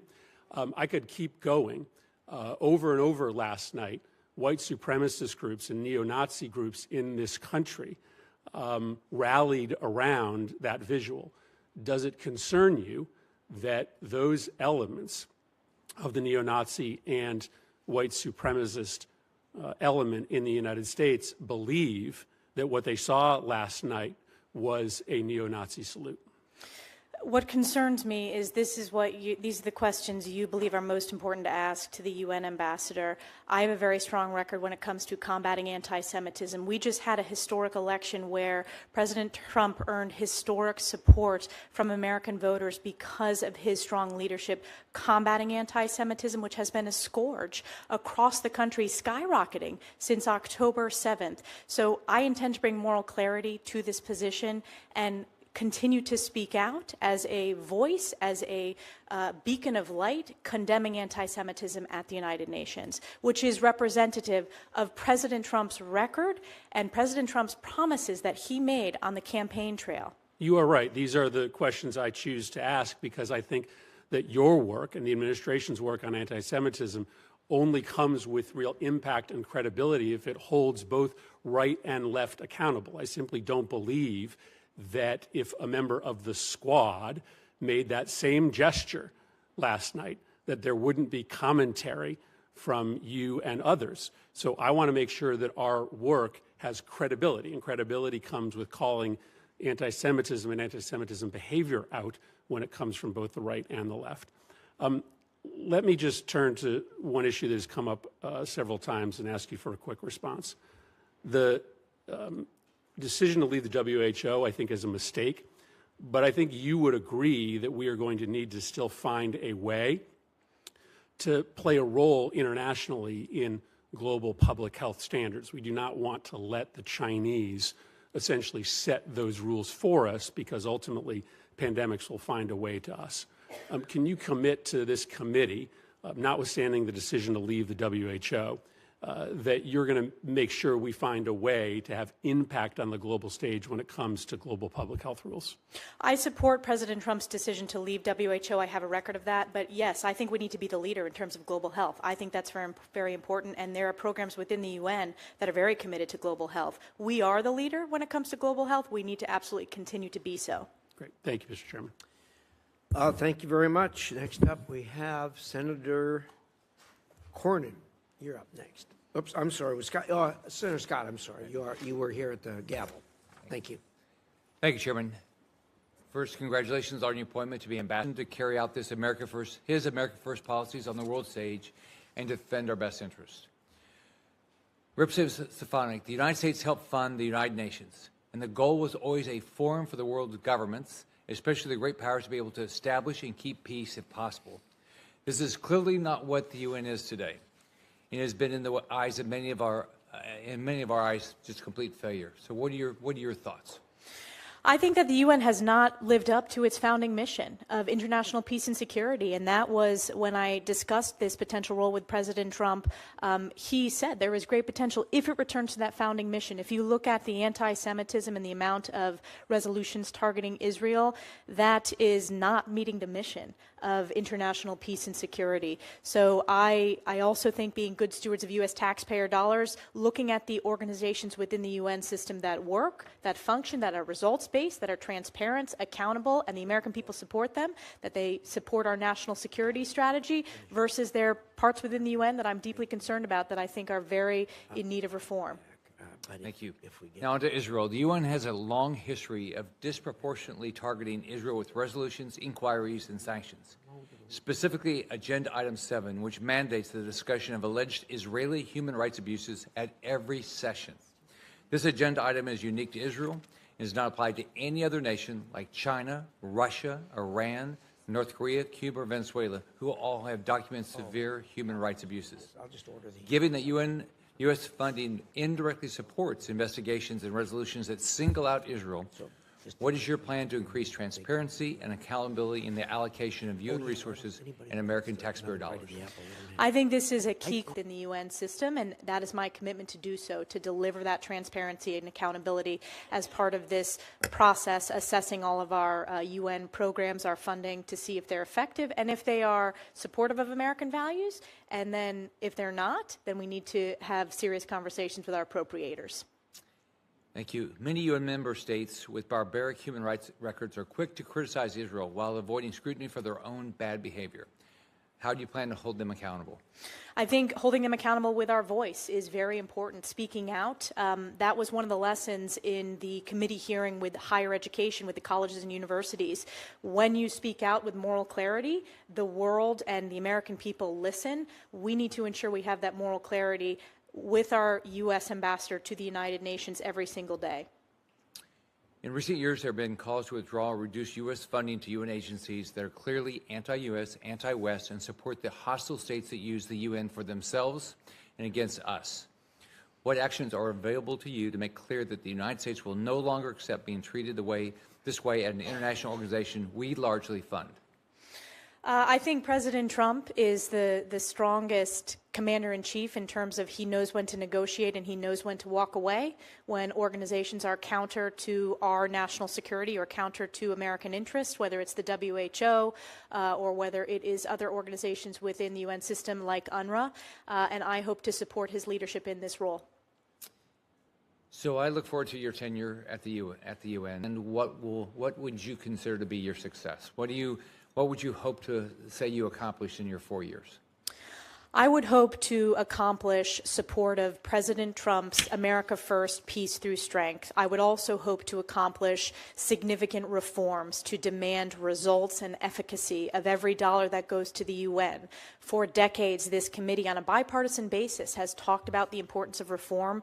We need to get that done. I think it fits squarely with this Department of Government efficiency and one of the major issues that the president campaigned upon. And I also want to make sure that every U.S. taxpayer dollar goes to support making America stronger, safer, and more prosperous, working directly with the Secretary of State to do so. And President Trump campaigned on peace and no new wars. He is the president of peace and no new wars. I also think we have a unique opportunity, for example, to build on the success of the Abraham Accords in this second term, and I hope to support that in this role. Thank you. You're going to do a great job.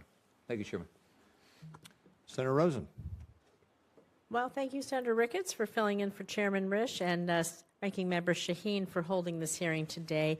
And thank you, Congresswoman Stefanik, for your decade of service in the House, for volunteering to serve our country in this new role.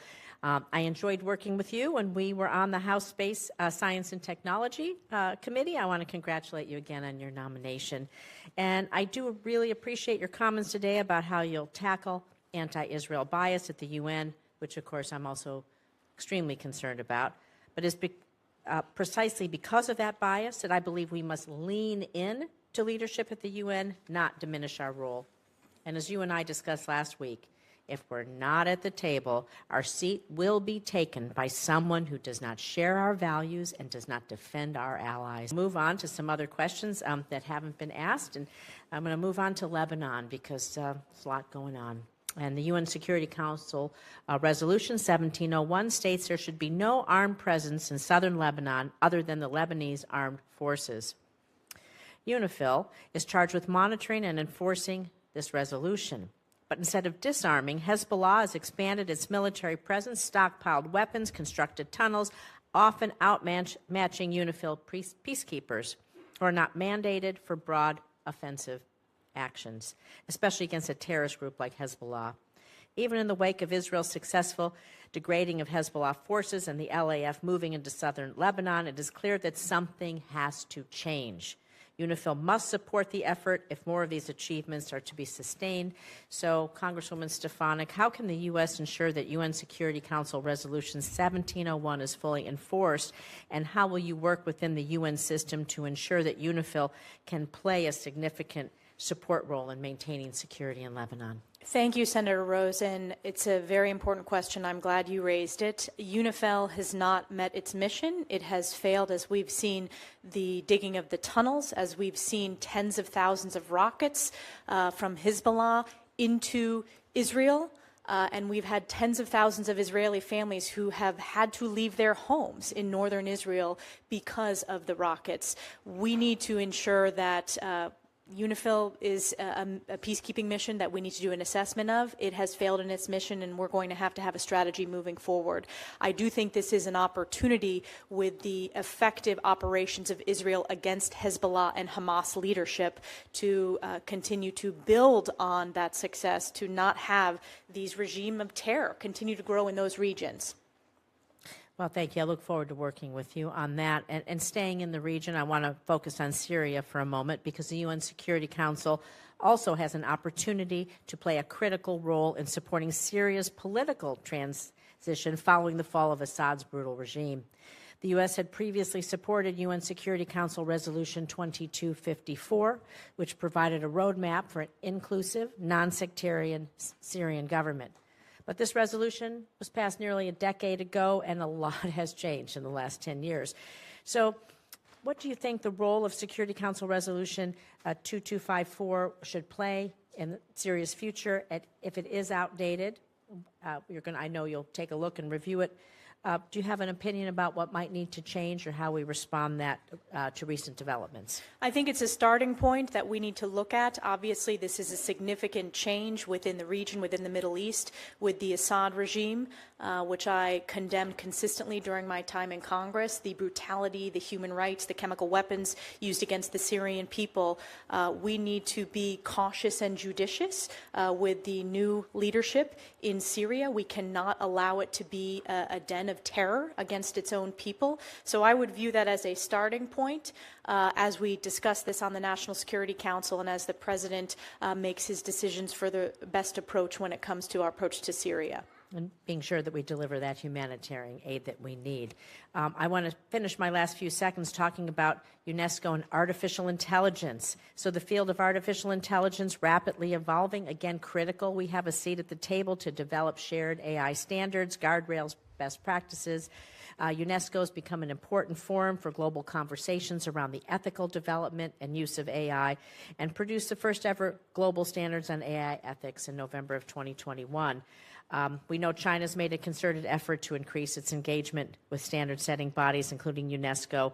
And do you agree that Chinese influence in international AI standards pose a national security risk for the United States? And how would you go about working on artificial intelligence standards? Yes, I'm deeply concerned about China's standards within the AI framework. I think we need to win the AI race. This is an issue that I've worked extensively on a bipartisan basis on the House Armed Services Committee.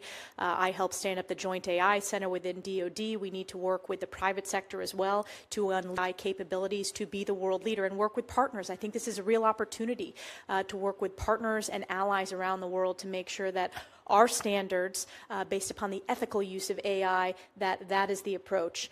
When it comes to UNESCO, this will be a decision at the presidential level, but certainly I understand the importance of U.S. leadership when it comes to AI and global standard setting. Thank you. Thank you, Madam Chair. Senator Cornyn, we'll go to you now. Ms. Stefanik, as you pointed out, the United Nations has a long and shameful history with regard to its treatment of our ally, Israel. And you alluded, and I think quite appropriately, to the Daniel Patrick Moynihan's statement about the 1975 resolution basically calling Zionism a form of racism. And I think history has remembered that as a Moynihan moment.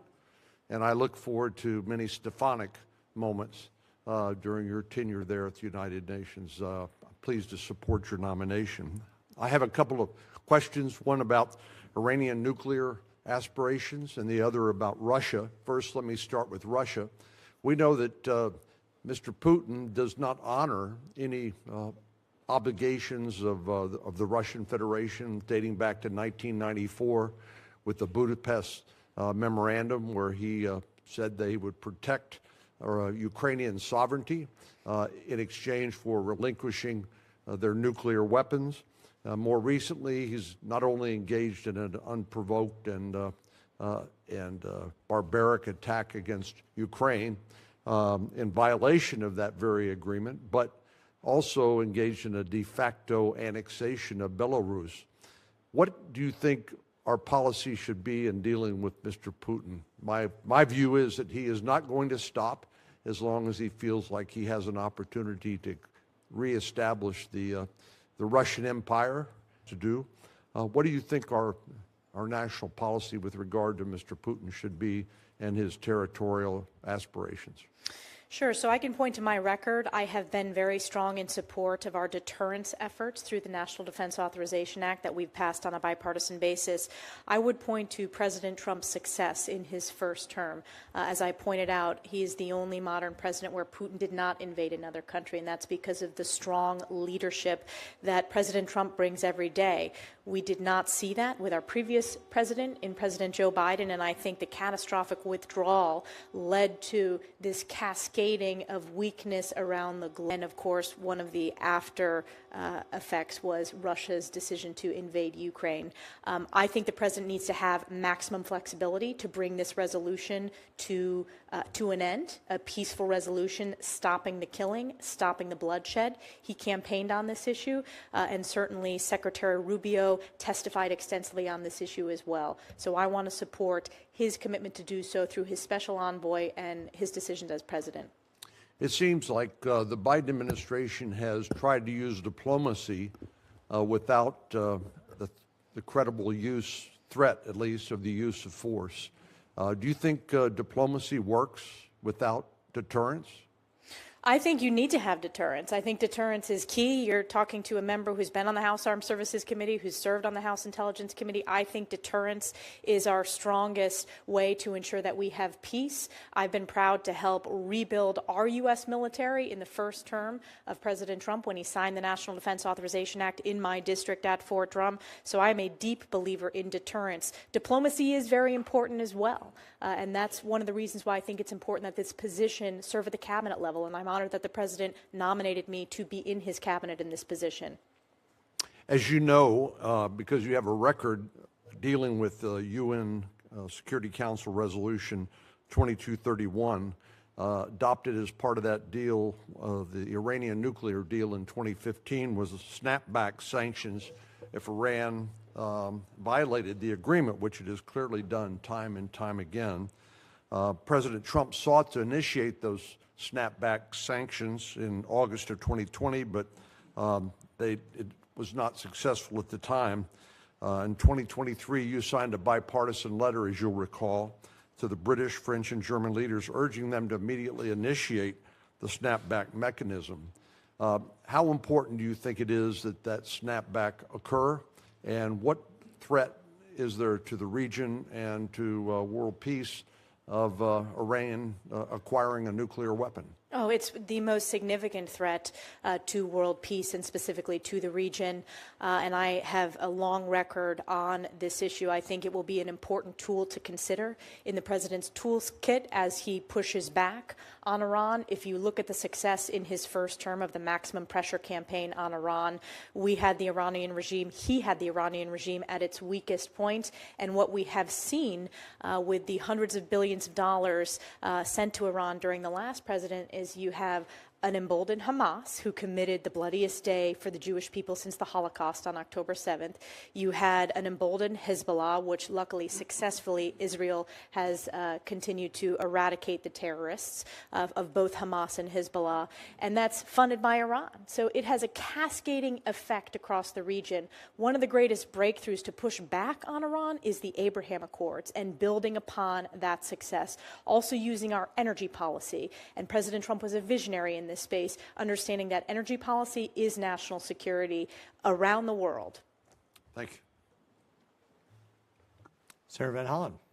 Thank you, Mr. Chairman. Representative Stefanik, it was good to meet with you the other day. We discussed many of the important issues you will face at the United Nations. And I was pleased to hear you say that despite your voting record in the House, you support funding for the United Nations and most of its agencies. And we agreed that U.S. disengagement from the United Nations would simply cede lots of territory to our adversaries. Sadly, President Trump's decision to leave the World Health Organization will do just that. I believe it will make us less safe. Viruses don't respect national boundaries. Also, much false information has been spread about UNRWA this morning. I simply urge all my colleagues to go read the U.S. intelligence assessment of UNRWA, an organization that Cindy McCain, the head of the World Food Program, has described as, quote, indispensable. One issue that you will immediately face at the UN are discussions and resolutions regarding the ongoing conflicts in the Middle East. And I associate myself with Senator Rosen's comments about the importance of enforcing UN Security Resolution 1701, along with other UN Security Council resolutions. Like you, I've met with the hostage families, many of them, and I commend President Trump and Special Middle East Envoy Steve Witkoff for the role they played in finally securing the agreement to release the hostages and enter into a ceasefire. It's essential that they achieve its full implementation. I'd like to discuss your views about what people refer to as the day after in Gaza and beyond. President Trump has an opportunity to bring some light at the end tunnel we find ourselves in, the latest chapter being the horrific Hamas attacks of October 7th. The president has said he wants to bring long-term peace and security to the region. Clearly, Hamas can have no role in that future. But long-term peace must include security, self-determination, and dignity for Israelis and Palestinians alike. When we talked in my office, you agreed that we should stand up and protect universal human rights and self-determination for all people, including both Israelis and Palestinians. And I'd just like to hear you today say that that's your view. To put that view in the context of the day after question, I think President Trump is uniquely positioned at this very challenging moment to bring peace to the region, to eradicate terrorists of Hamas and Hezbollah, to protect Israel's national security. If you look at the failures, we've given billions of dollars, and this is just the bilateral aid to the Palestinians, and it has been abused by Hamas. Representative Stefanik, it was a very simple question. I'm just asking you if you agree with the statement that in order to achieve long-term peace and stability in the Middle East, that we have to secure the human rights and rights of self-determination for both Israelis and Palestinians. That's a yes or no. I support human rights for all, and I think it's a disgrace that Hamas and Hezbollah have stripped human rights of the Palestinian people, and we need to ensure that we are standing up for human rights, and Israel is standing up for human rights. It is a beacon of human rights in the region. We agree with that. I asked you in my office also about whether Palestinians have the right of self-determination.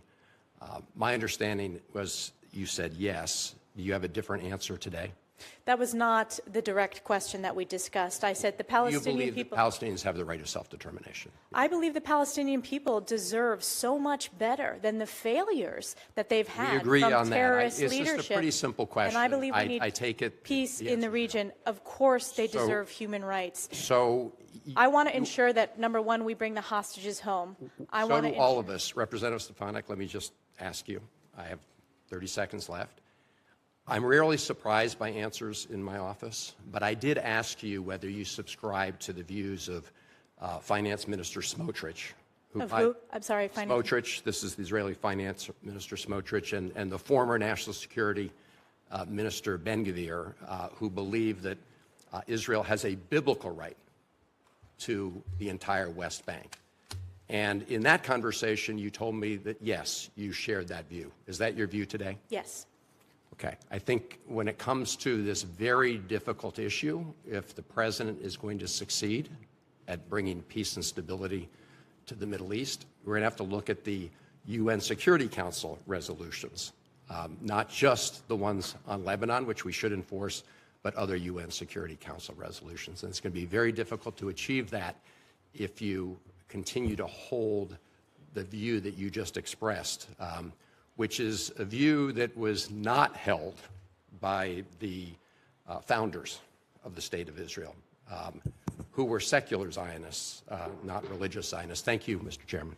Thank you, Senator Van Holland. From the great state of Montana, Senator Daines. Chairman, thank you. Congresswoman Stefanik, congratulations on your nomination, and thank you for being here today. I'm very pleased to see President Trump placing such a strong emphasis on this very important position of ambassador to the United Nations. It's important for the United States to be active at the table at the UN to protect and advance U.S. interests. It's hard to imagine that the United Nations, which was born out of the tragedy of the Holocaust, would become a significant voice, an instrument of anti-Semitism. That is exactly what's happened. Not only has the UN General Assembly's condemned Israel's right to defend itself and demanded Israel end unlawful presence in occupied Palestinian territory, but it's also attempted to recognize Palestine as a state. And programs such as UNRWA have actively assisted terrorists.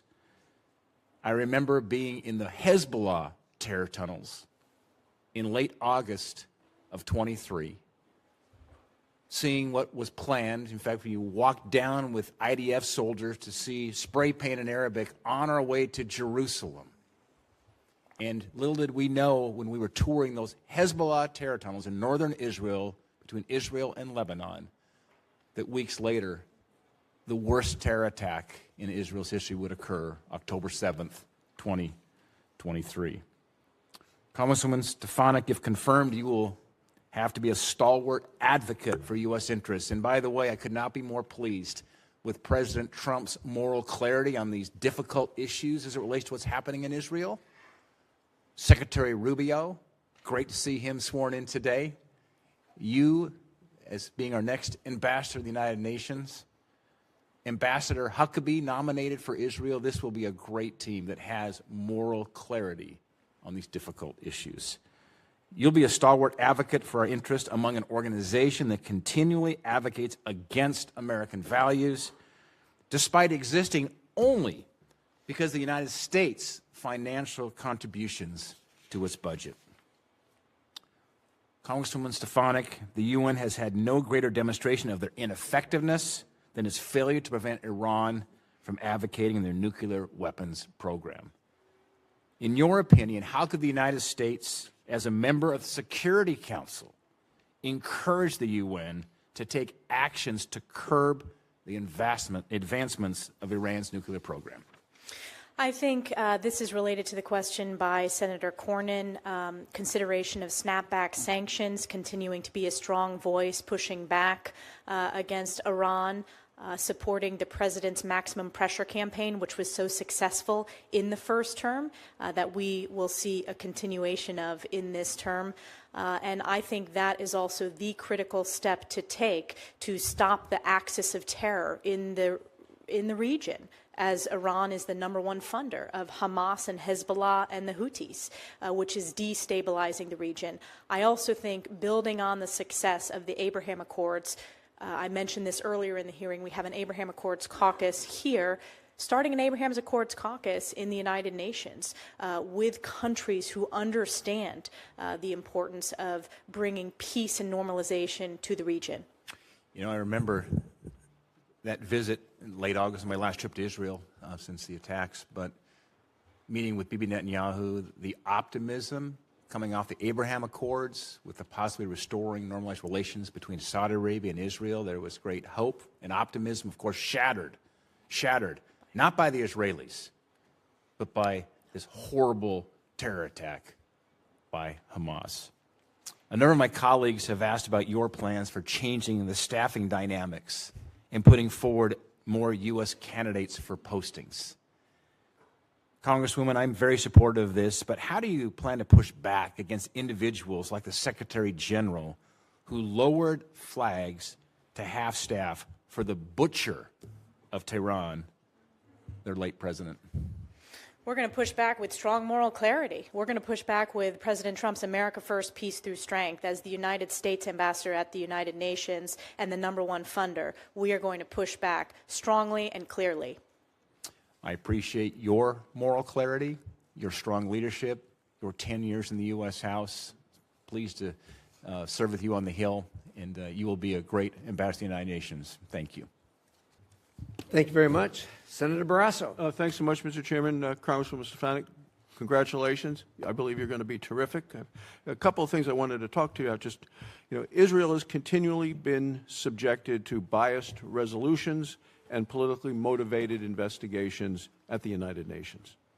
The UN so-called Human Rights Council has a standing agenda item, and that standing agenda item is called item number 7, and it exclusively targets Israel.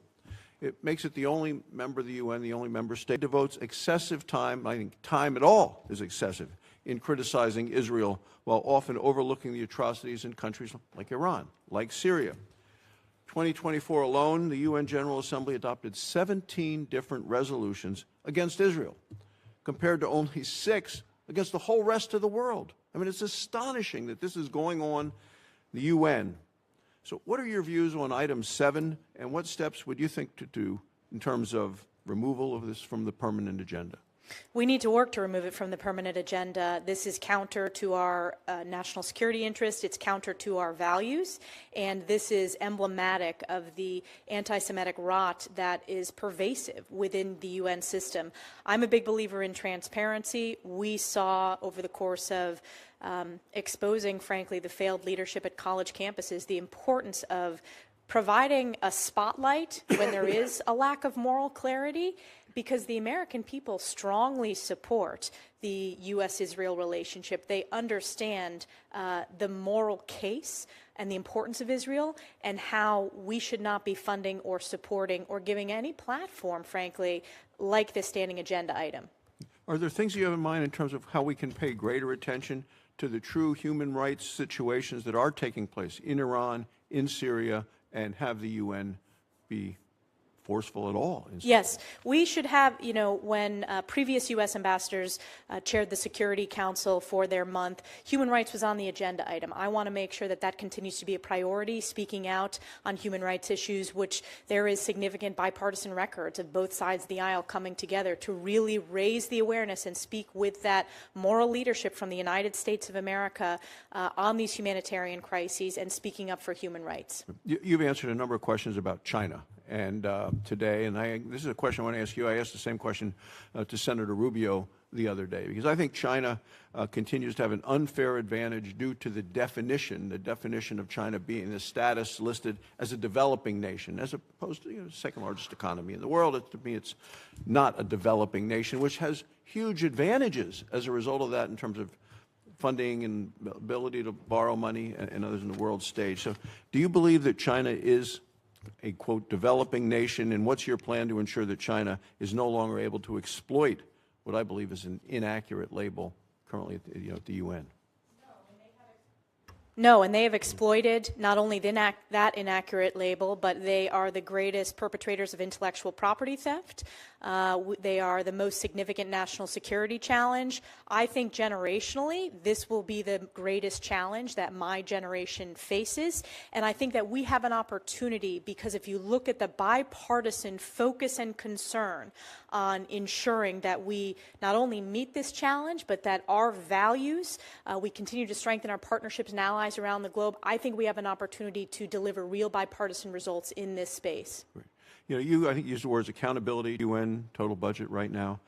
How are you going to ensure that that financial burden at the UN are actually shared more equitably in accordance with current economic realities? Well, first of all, working directly with members of the House and the Senate, with our oversight members and specifically the appropriators, is very important. I think, as I discussed, doing an assessment of all of our funds, ensuring that we're being good stewards of U.S. taxpayer dollars, that we're looking at results-based entities within the UN system, organizations that support American interest, America first, peace through strength, and working with our national security team to do so. I want to provide this committee with full transparency about where every dollar is going within the UN system, which, frankly, this committee has not gotten before, and we deserve that as good stewards of U.S. taxpayer dollars. I believe I one time heard you say, we are the nation of the United States, not the United Nations. And how are you going to preserve and protect American sovereignty within the UN?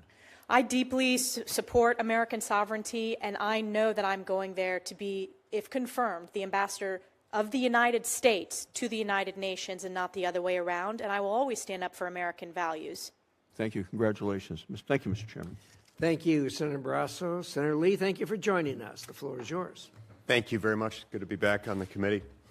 Representative Stefanik, congratulations on your nomination. To start off with, I'll say that I've made no secret about the fact that I've got a healthy degree of skepticism, but I believe you're, whenever we might have the wisdom to defund it, should that occur, and look forward to working with you on that and on your efforts to reform it from within during your time, should you be confirmed.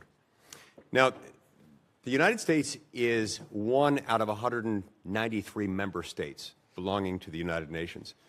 In this setting, the U.S.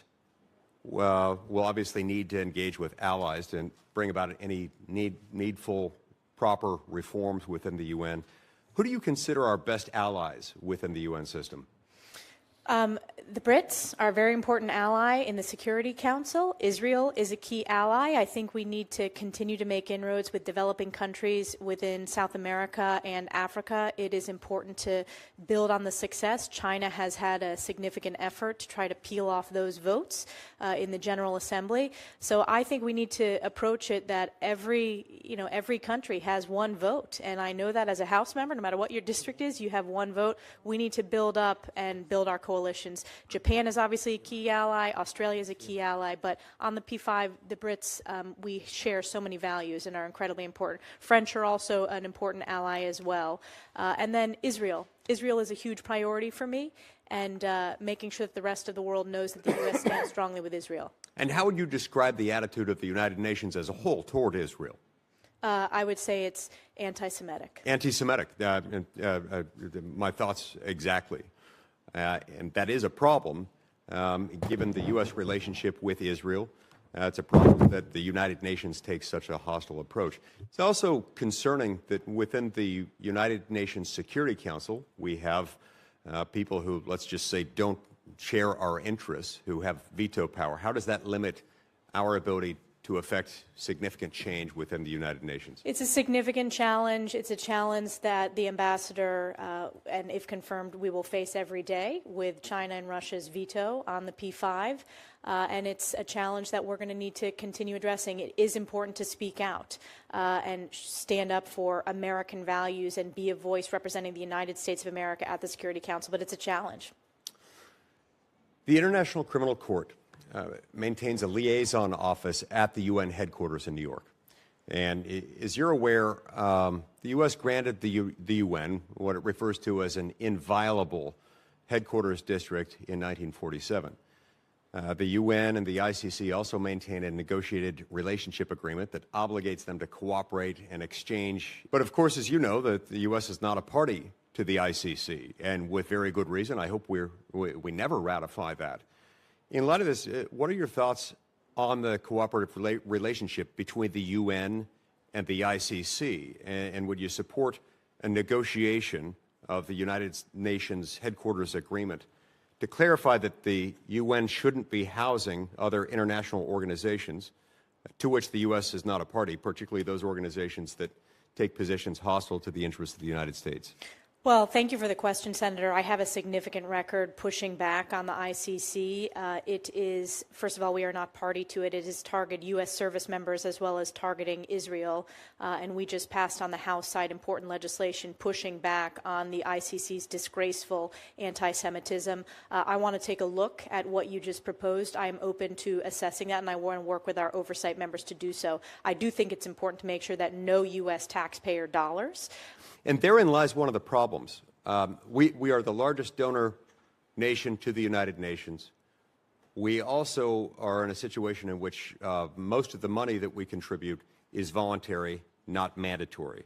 Nobody else comes close to what we dole out, and yet many of our interests are contravened by things that the UN does or has been doing, has been inclined to do. And that creates a problem. The problem is compounded further by virtue of how a lot of this money makes its way to the UN. We put something in the neighborhood of about $20 billion a year in there. And so, yeah, we can say we don't want our money going to X, Y, or Z, but it all gets put into a large sort of balloon. And what we might take out here, they might use somewhere else, and so we're still funding a lot of things that are hostile to our interests. So would you support tailored funding cuts? And if so, how would you bring about those cuts to make sure that it doesn't just come out in the wash somewhere else? Yes, I would support tailored cuts. I want to work with our appropriators specifically on how we can be most effective and judicious in making those cuts. But it goes back to one of my main goals, if confirmed to this position, is being good student values. Great. Thank you very much. I see my time's expired. Thank you, Senator Lee. Thank you for your view on the ICC. There's a lot of us share the same view. Any court that wants to be a court has to know right from wrong. And for the ICC to proclaim some kind of moral equivalency between Israel and Hamas is ridiculous. They can't have any kind of standing in a judiciary or legal system with that kind of a view. So thank you for your view in that regard. Senator Schatz. Thank you, Chairman. Ms. Stefanik, nice to see you again. Thanks for taking the time. Speaking of every country having a vote, we had a pretty constructive conversation about the Pacific Island nations with which we've, I think, made some progress in terms of engagement, but it's kind of a mixed bag because of the PRC influence. And I'd just like to hear you say in public what we discussed in private, which is that it is important that we remain engaged in all these little nations, which are sovereigns and all do have a vote at the UN for strategic purposes. When we talk about the Asia-Pacific region, we tend to talk about South Asia, East Asia, very little about the countries that occupy the Pacific Ocean, and I'm wondering if you can talk about that. Yes, absolutely. And considering the importance of the region, all regions are important, but the threat of a rising China in the region, it's increasingly critical that the U.S. continue to strengthen our partnerships, our diplomatic outreach to all countries, big and small, within Indo-PACOM, and it is a commitment to do so within the Pacific Islands that you and I discussed. And it's deeply tied to your state's national security. Sure is. As you know. You know, there are kind of two theories of the case around how to use the UN to counter PRC influence. And I think you and I are on the same page as it relates to what to do next.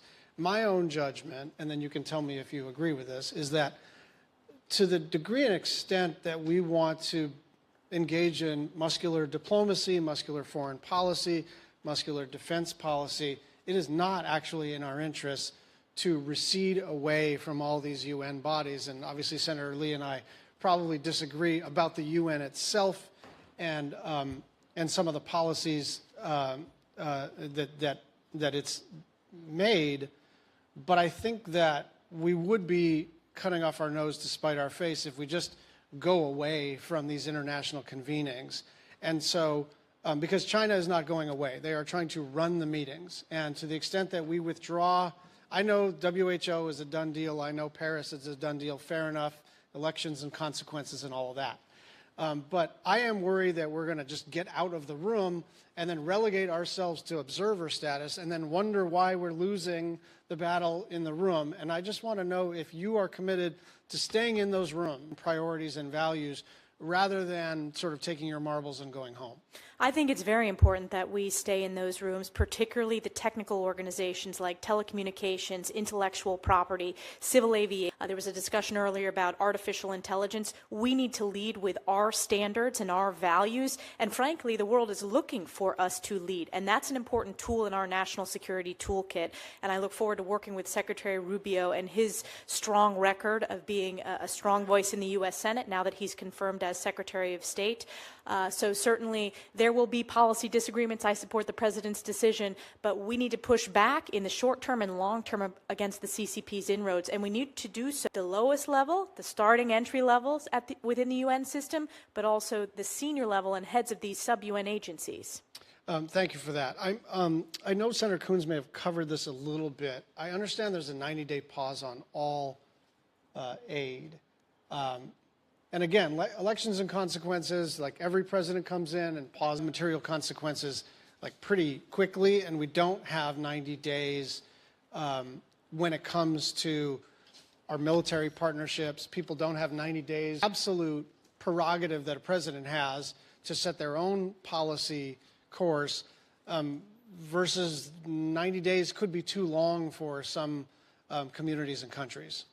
Thank you for the question. I support the President's executive action. I think it's important that we be strong voices for the American taxpayer and ensure that all of our investments go to specific results, strengthening our national security, making America strong, safe, and prosperous, and bringing peace through strength.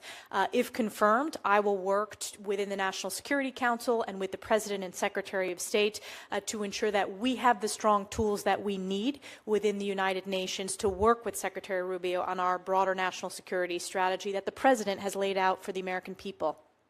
Yeah, I guess what I'm trying to figure out is, can we agree that 90 days may be too long and that if confirmed, you're going to try to figure out where to turn the spigot back on?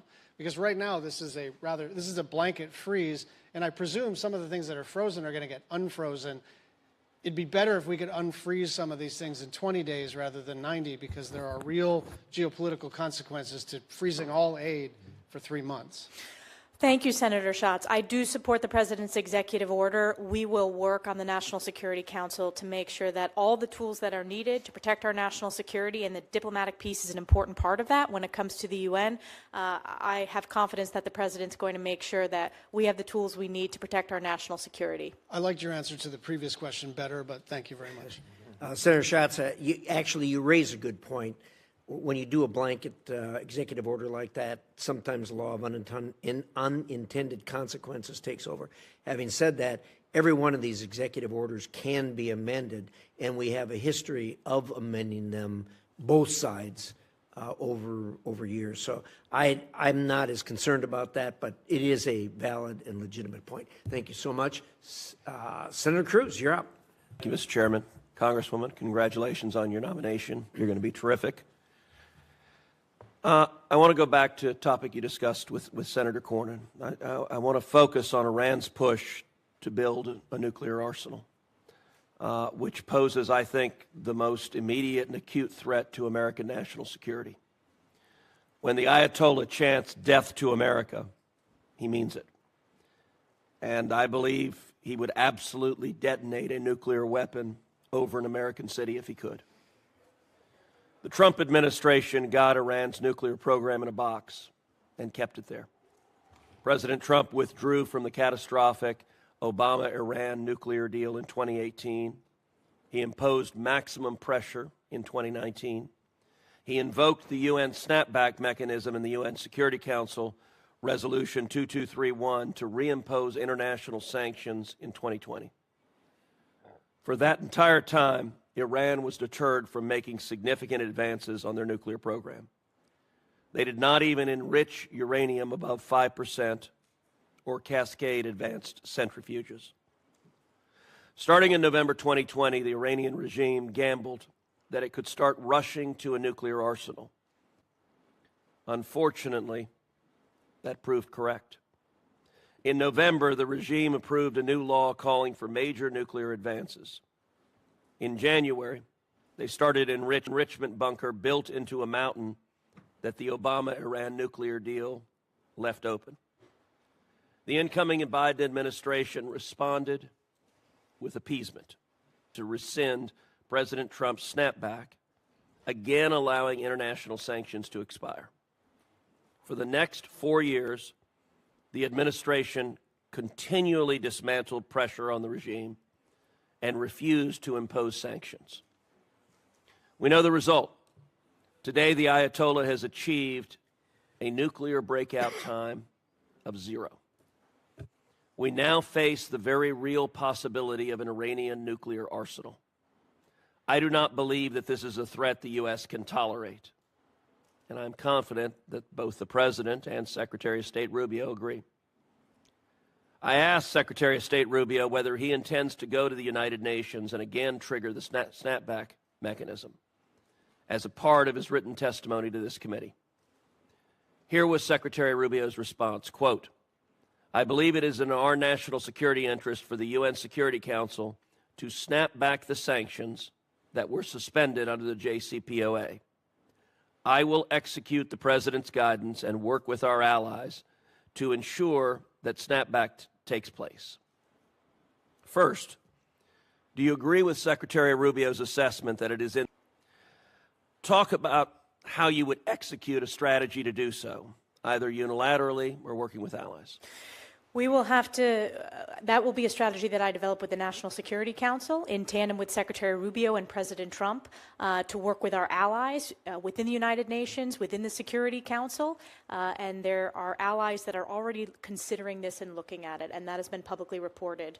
But obviously, pushing back on Iran is a top. Seen the catastrophic results in loss of life during the previous 4 years when you have had an emboldened Iran that has led to directly the October 7th terrorist attack against Israel and Hezbollah firing 10.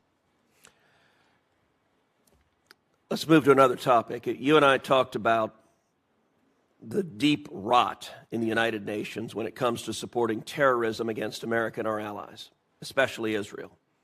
As you discussed with Senator McCormick, UNRWA has for decades provided material support for Hamas and other terrorist groups in Gaza. The World Health Organization has also been deeply complicit in the use of hospitals by Hamas for terrorist activities, including for the holding of hostages. The complicity of these organizations deepened after October 7th. The Biden administration embraced UNRWA and the World Health Organization. Congress prohibited the Biden administration from funding UNRWA, but the administration officials circumvented that prohibition by using UNRWA infrastructure. Yesterday, the President rightly and immediately withdrew our participation from them. I think that was a critical first step, but the next step is to enable American citizens to hold these organizations accountable. We currently have a very odd legal environment where these organizations enjoy more sovereign immunity than states, and thus are shielded from accountability. Last Congress, I introduced the Liable Act and was joined by 4 current members of this committee, including, as well as, Secretary of State Rubio. The bill will allow American victims of terrorism and their family to sue international organizations that support terrorism against this. I will soon reintroduce it in this Congress. What is your understanding of the role these organizations have played in facilitating terrorism against Americans, Israelis, and our allies? Well, UNRWA, there were individuals in UNRWA who participated, who executed, and committed terrorist acts against Israel on October 7th. Sinwar, the leader of Hamas, carried an UNRWA passport. You had a Hamas data center under UNRWA headquarters. So I am committed to holding them accountable and working with the U.S. Senate and the U.S. House and the President if that legislation passes. Terrific. Thank you. Thank you, Senator Cruz. Senator Duckworth. Thank you, Mr. Chairman. Congresswoman Stefanik, it's good to see you again. When we met last week, we talked about your strategy for jumping in and getting up to speed among the many career diplomats at the United Nations. What can you say here today about how you will tackle that problem set of facing people who've been there for a long time and who may have long established relationships and experience at the UN headquarters? I think it's very important to build on their significant experience. Right now, there's the transition happening. If confirmed, I hope to dig in and gain their expertise, particularly the regional expertise that many of the officials within the State Department serving at the UN mission. It's very important, particularly in the technical aspects and some of the technical organizations and some of the regional challenges within the UN system. Typically, the deputy permanent rep is a career, although presidentially appointed, and I will support the president's nominee, but our hope is that that will bring career expertise from within the State Department and an understanding of the UN system. Will you commit to proactively engaging the rotating members of the Security Council and investing time, particularly in relationships throughout those who represent the Global South? Yes, that is very important. It was an issue that you and I discussed, Senator, and was actually asked in previous parts of this hearing. It's incredibly important. If you look at China's inroads in the Global South, it's one of the greatest challenges that build upon our regional organizations and push back on. Thank you. Shifting gears to Southeast Asia. The crisis in Myanmar feels like it is only escalating as the years pass since the Tatmadaw took control in 2021. Millions of people are internally displaced, and there are hundreds of thousands of Karen displaced in Thailand and nearly 1 million Rohingya displaced into Bangladesh. Although we've had UN Security Council Resolution 2669 since 2022, ASEAN's 5 points consensus since 2021, and increasing sanctions targeting the military junta, there is no sign to an end in sight for this crisis.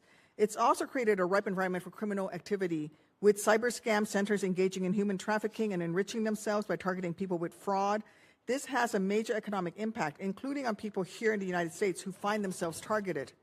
If confirmed as UN ambassador, what ideas would you have to get after some of the challenges that make up this really complex